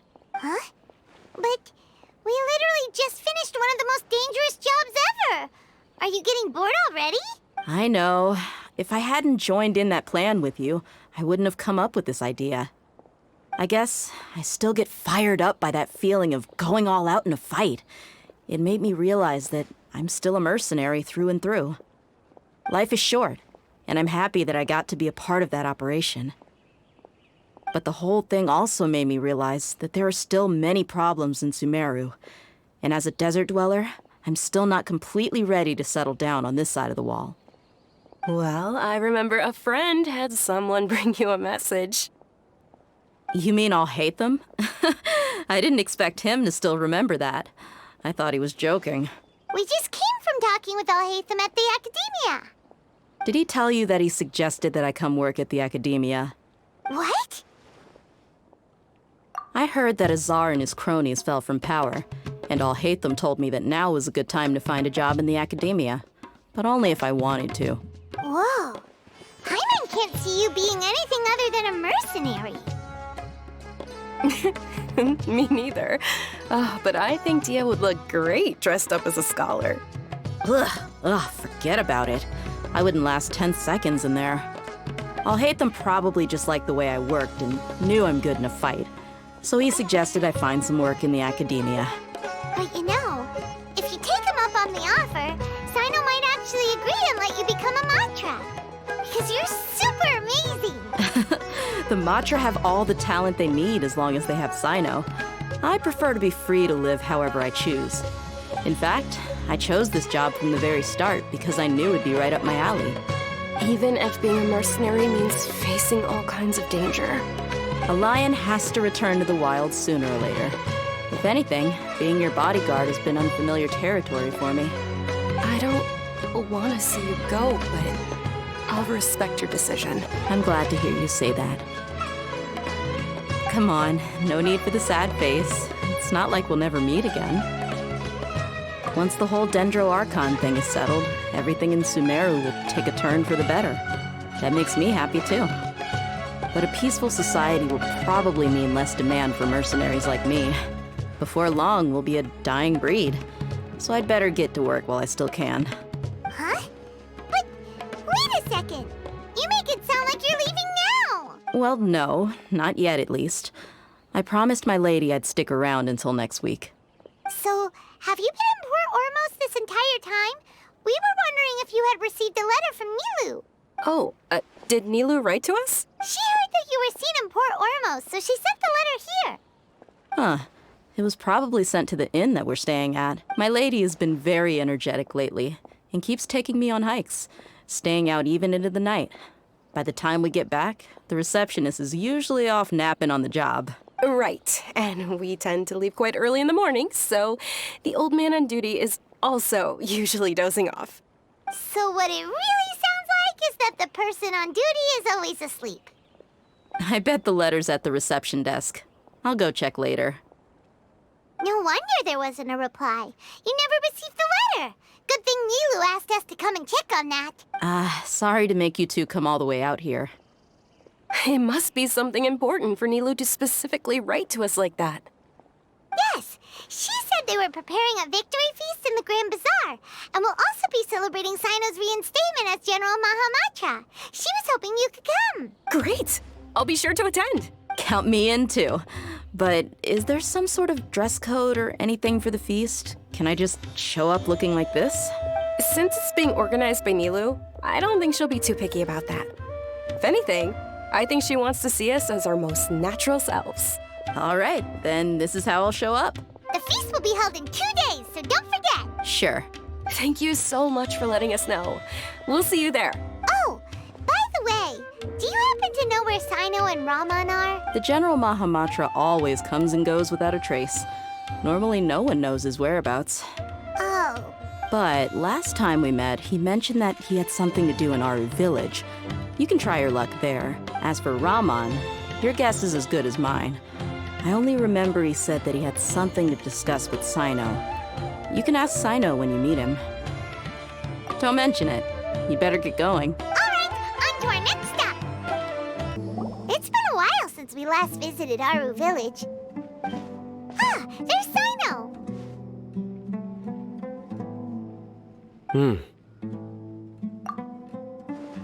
What brings you here? We recovered well, and Tainari agreed to let us leave, so now we're out and about again. It seems Gandharvaville's medical treatment is still as good as ever. And Tainari is recovering well, too. That's good to hear. Yeah, you're the one who brought us to him when we lost consciousness, right? Thanks for that. You're welcome. Tainari has excellent medical skills, and Kale is quite attentive. It was the best place for you. But why are you just standing here like a dead tree? I'm meeting some people. Oh, you mean Candace? I've already talked with Candace and the village chief. They're still at the usual place. You can go there if you'd like to see them. But you know one of the people I'm meeting as well. Oh, by King Deshret's blessing, my friend suddenly appears in the desert. Don't tell me you've run into trouble and need us to help now. Roman! And, Sataria? Oh, you know me? Oh, well, you're pretty famous in the academia. Don't worry, these are our friends. No need to be so guarded. I see. I'm doing well. Many good things have happened recently. Same here. Really, I feel that my whole life has started to shine after suddenly finding a new direction. Oh, tell us everything. Yeah, you go ahead. Alright, well, I suppose I should start by saying I've decided to leave the academia. What? It's not that I've given up on being a scholar. Instead, you could say I've found a new identity.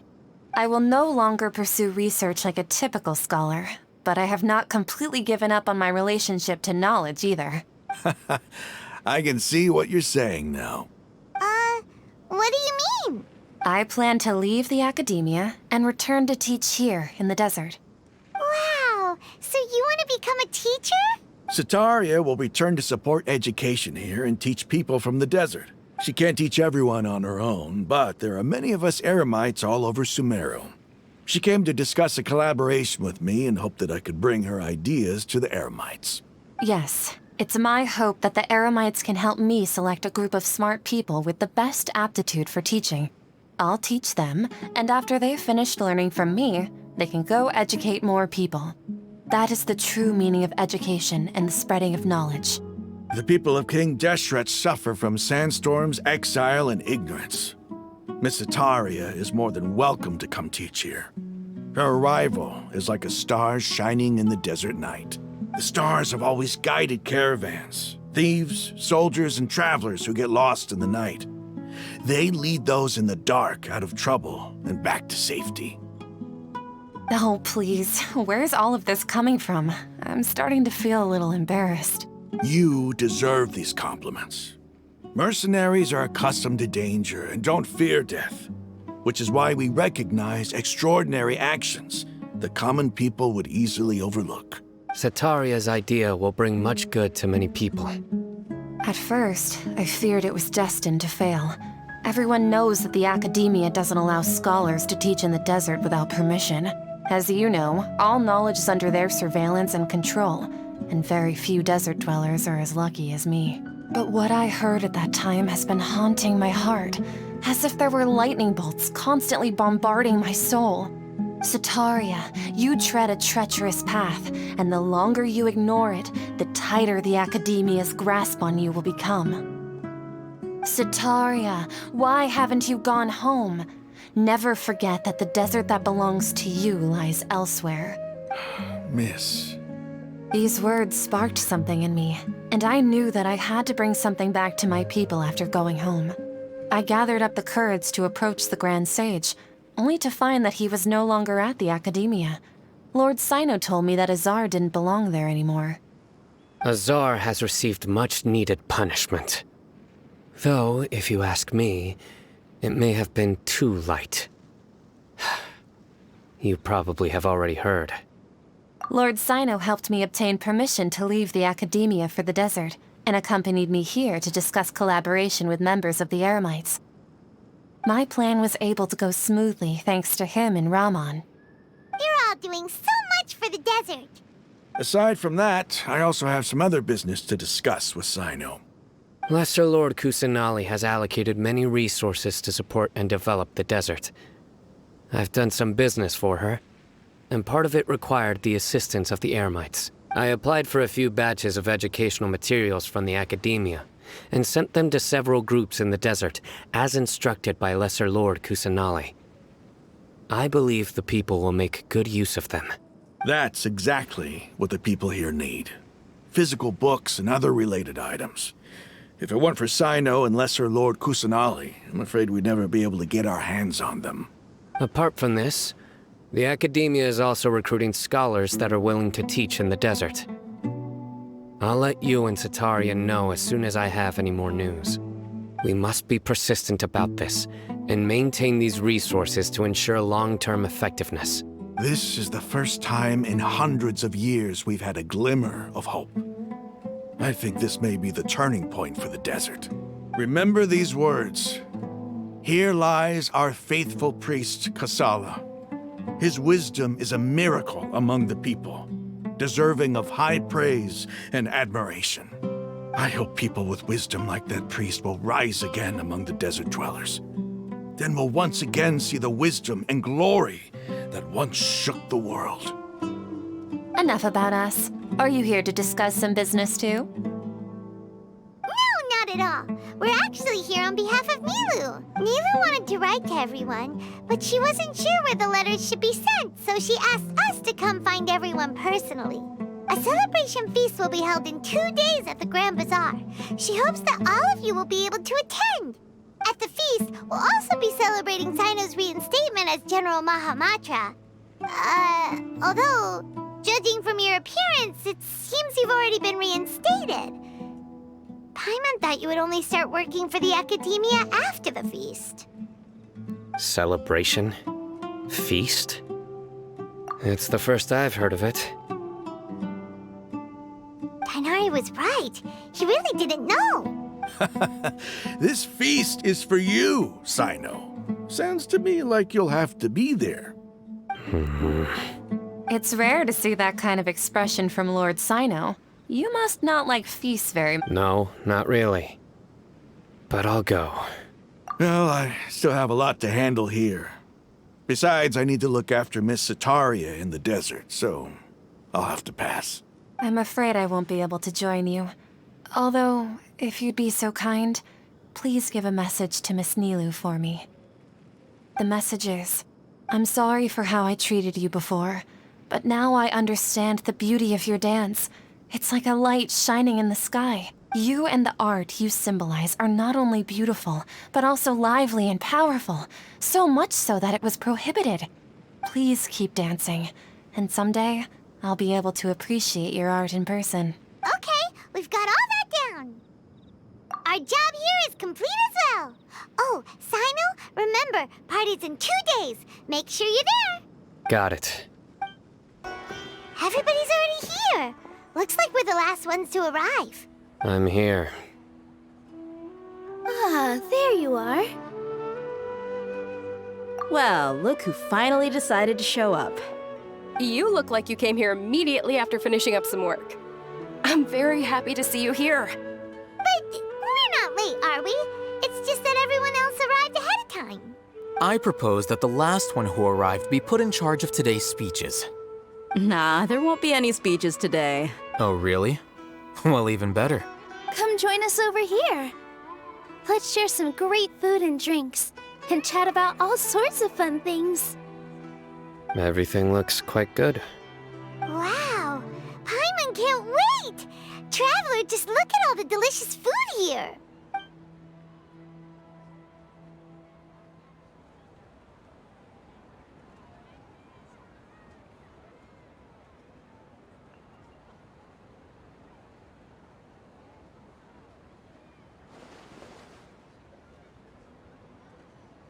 Whoa, it's so delicious!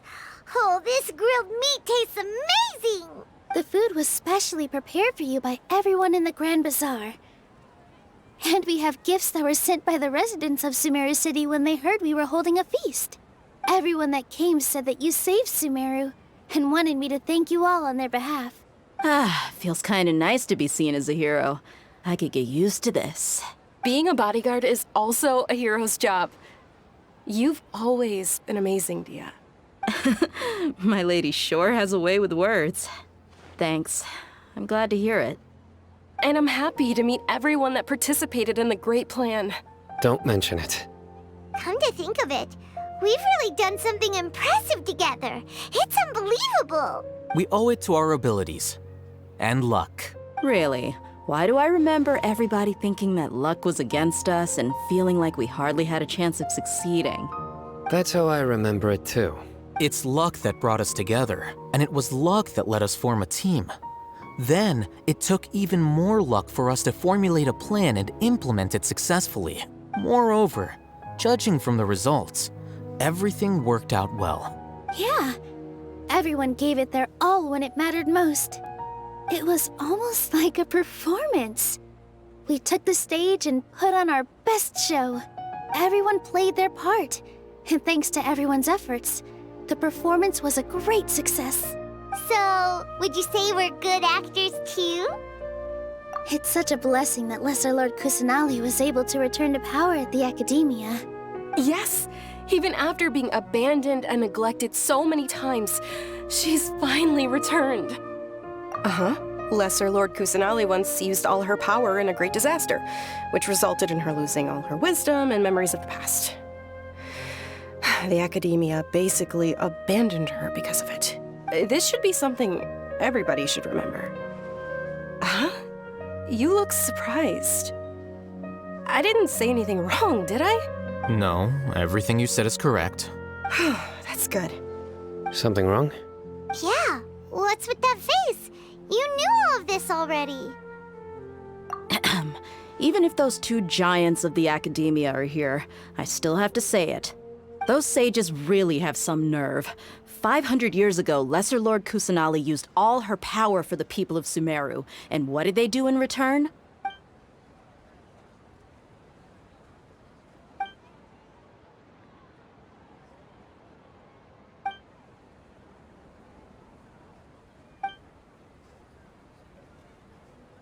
If you bite the hand that feeds you, don't act surprised when it turns into a knuckle sandwich, right, Sino?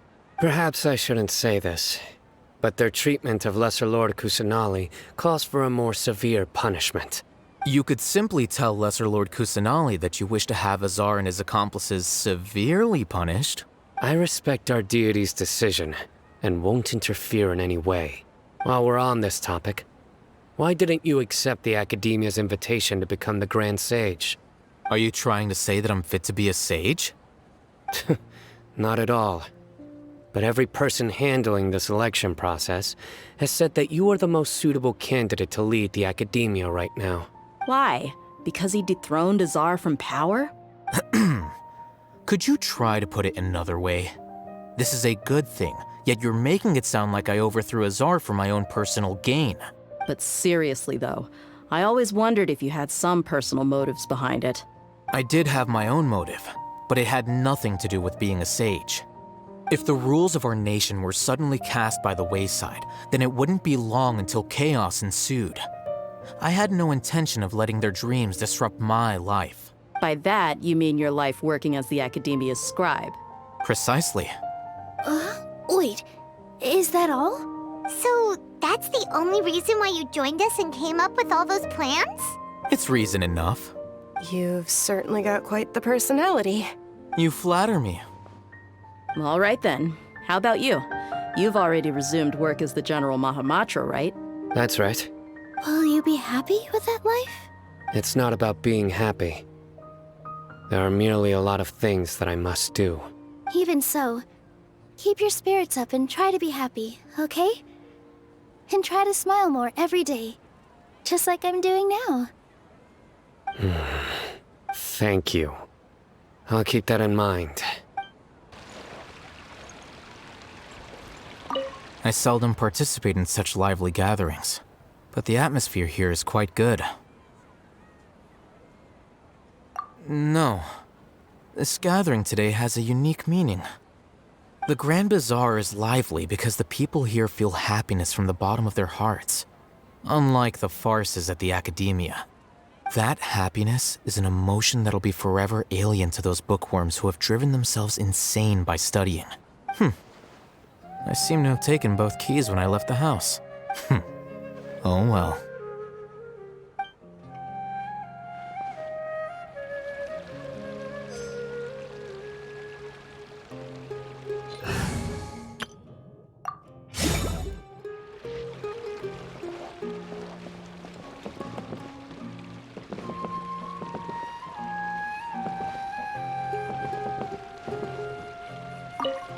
My lady, the grilled meat over there is delicious. Have you tried it? Yes, I also tried some fruit just now. Oh, they're very sweet. What an amazing place to relax. No wonder everybody likes to rest at the Grand Bazaar. You said it. Oh, look who else is here. Hello. Oh, I'm so happy Nilu invited everybody. Oh, now I have the chance to meet all the heroes.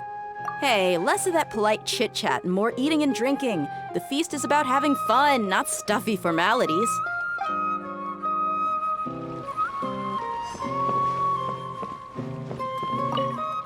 The atmosphere here is good, and everything is delicious. Yeah, I don't often come to such places, but it feels quite good. I have a lot to handle these days. Otherwise, I could show you around. There's always next time. We're friends after all. This feast is pretty good. I like it.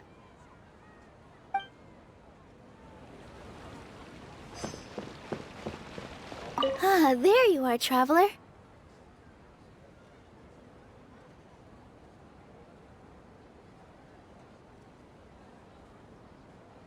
Well, how is it? Are you enjoying the feast today? If there's anything you're unhappy with, just let me know. I'll be sure to take note of it. That's good. It's the first time I've ever invited so many exceptional people to one place. I was a little nervous myself. You see, every guest here is quite extraordinary. It's unbelievable that we've got everyone together here. Almost like a fairy tale. Make sure you live it up tonight. I'll be happy as long as you're enjoying yourselves. I'm honored to have her think of me this way. If I have a chance in the future, I would really like to invite her to one of my performances. I can't explain why, but I just feel elated right now.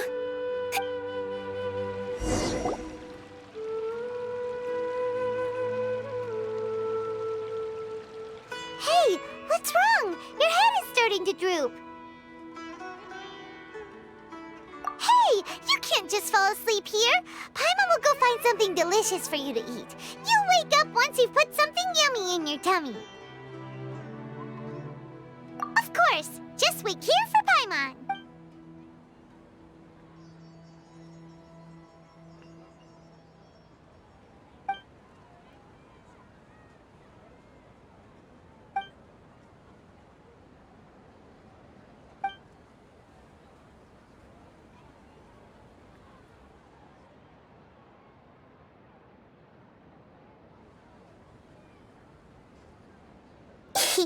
It's me.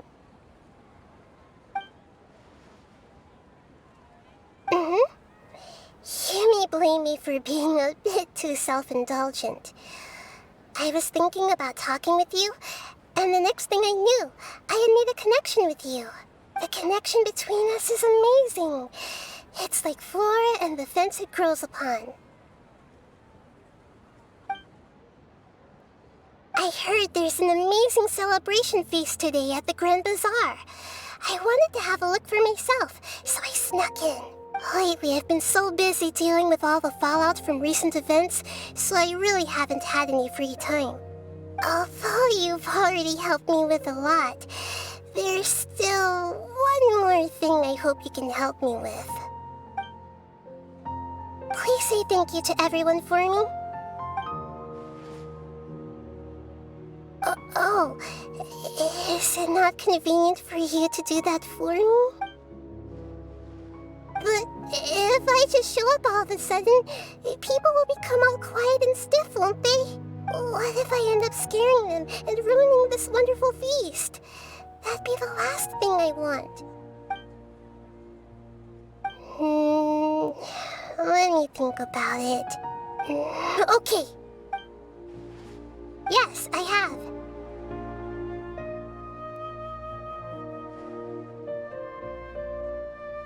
You said I should go thank everyone as myself, right?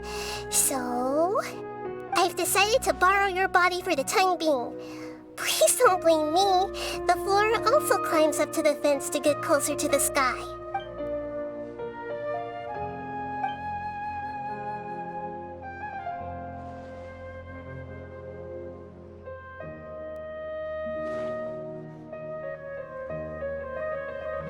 Everyone!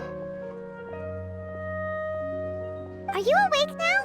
Paimon was just about to bring you the food. It's me. Huh? That voice. Nahida? Hold up, what's going on? I didn't expect to have a conversation with the consciousness of Lesser Lord Kusanali in the Grand Bazaar. Interesting. Is this also a part of the feast? No, of course not. Are you Lesser Lord Kusanali? Hello, Nilu. You know who I am? Yes, I already know every one of you. Nilu, Alhaitham, Sino, Dia, Paimon, and Dunyarzad. Lesser Lord Kusanali? I took the liberty of occupying the traveler's body so that I could thank all of you in person. Thank you so much for rescuing me, even if that meant placing your own safety in peril and taking the risk of becoming enemies with the Academia, the sages, the doctor, the balladeer, and even the entirety of Sumeru. Without you, without any of you, I would have been in a much more difficult situation. Had you not helped me to resolve the crisis, not only I, but Sumeru and even the entirety of Tevat would have suffered great misfortune. People refer to you as the heroes who managed to rescue a god. I'm quite fond of this name. It not only explains your identities, but also bears witness to your relationship with me. Please, allow me to present to you my most sincere gratitude. Lesser Lord Kusanali, you have done so much for Sumeru, and I didn't even have a chance to do anything for you. You don't have to do this. Dunyarzad, the suffering you endured during your illness is also proof of you being with me and praying for me. Thank you. You don't need to be so ceremonious. It's always been my duty to protect you. This is how the relationship between the Academia and Dendro Archon should be. We just did what was necessary and set things back on the right path. You're an Archon, but you act so humble. You really don't need to be so polite with us. I'm honored to have been able to take part in this plan. I hoped you liked the dance I dedicated to you. Thank you, all of you. Thank you so much.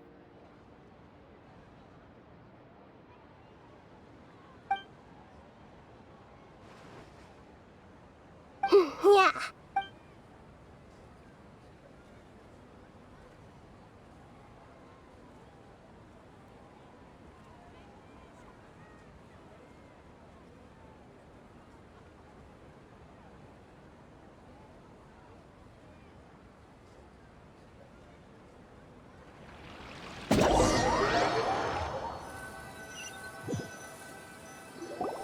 Are you awake?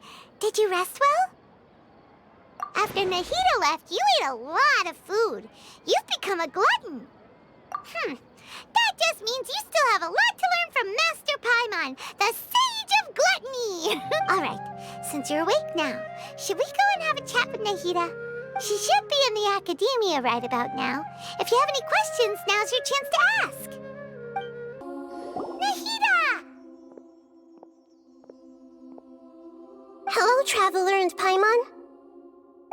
What a fantastic night. I'm still immersed in all the happiness and joy, like a candle floating on water. So are we, and that's why we're here to talk with you. Is there anything you want to know?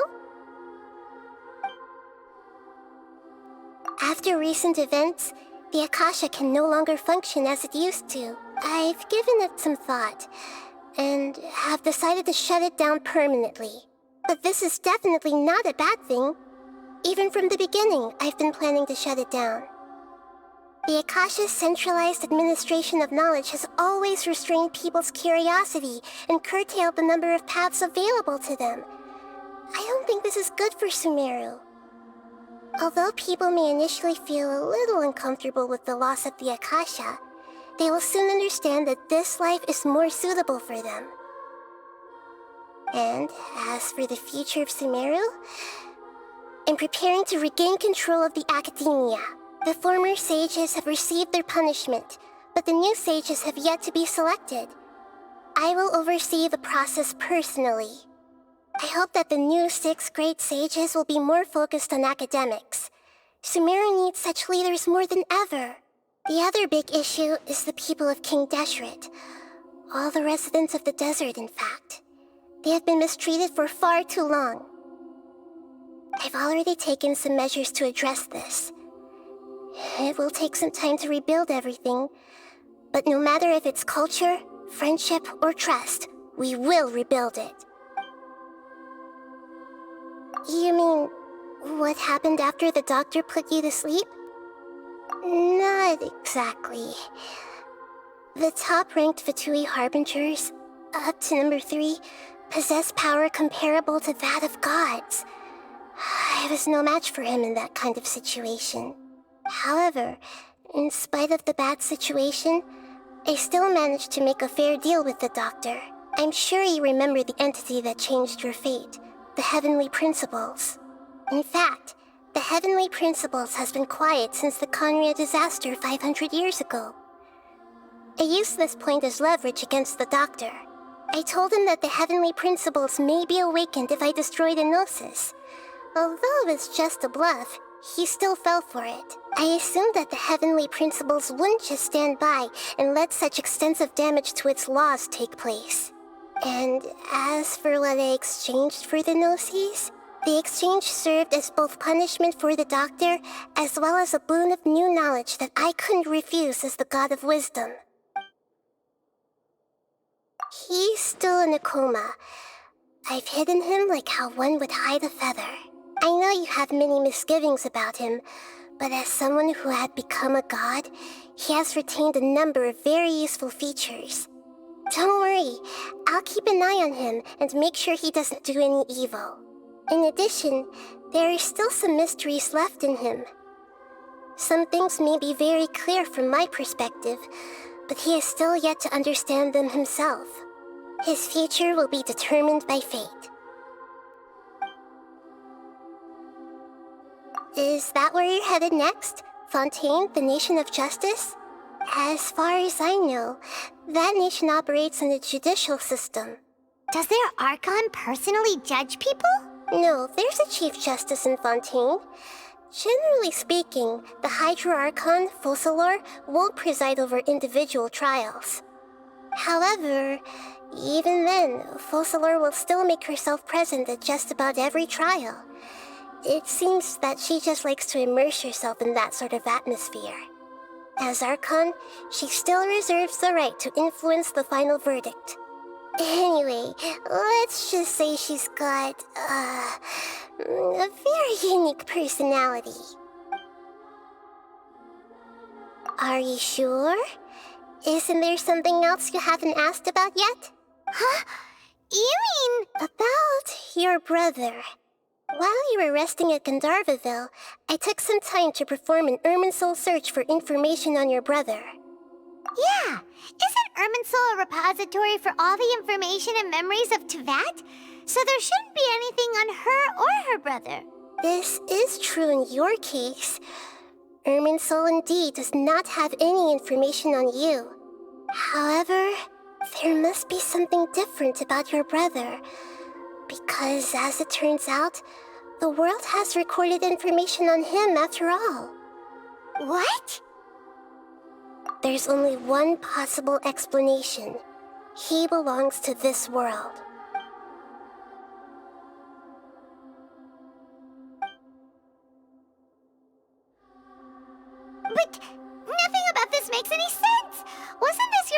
trip to Teyvat? According to the records I was able to access, your sibling suddenly appeared in Conria. After the Conria disaster, he began his journey through the 7 nations of Teyvat. But just as his journey was about to reach its conclusion, the IRMINSUL records on him suddenly become fuzzy. What do you mean, fuzzy? Did something happen to him? All I know for sure is that somebody, for reasons only they can know, is deliberately obfuscating his fate. And whoever it is, if they can do that, who knows what else they're capable of. But even that wouldn't explain how he somehow comes from this world. Something else I noticed was that according to these records, the ChIII have not classified your sibling as one of the Descenders. What's a Descender? Paimon's never heard of it. Look, I'm sure you must be curious about the information I received from the ChIII in return for my gnosis, right? A very important part of the intel was about this world's Descenders. External beings, ones that don't belong to this world. Traveler, you are Teyvat's 4th Descender. Huh? So the ChIII count 3 other Descenders before the Traveler, and her brother isn't even one of them? That's right. My current hypothesis is that the first Descender was likely what we now call the Heavenly Principles. As for the other Descenders, I still need to verify their existence. It could take me some time. Paimon's head's about to burst from all this crazy new information. And yet, even knowing all this, I'm sure you must still have a lot of unanswered questions. I must say, I truly regret that I can't help you more as the God of Wisdom. There are many questions in my heart as well. I will need some time to go through each one of them. And soon, you'll also begin your journey anew and depart from Sumeru. I'm very interested in your future. It's a journey that can't be observed or recorded by this world. If fate is the ultimate knowledge, then your future will be the ultimate fate. Paimon's sure glad we got to meet you, Nahida. The pleasure is all mine. I can't thank you enough. Alright, that's enough talk for today. If you ever miss me, just close your eyes, and maybe I'll appear in your dreams.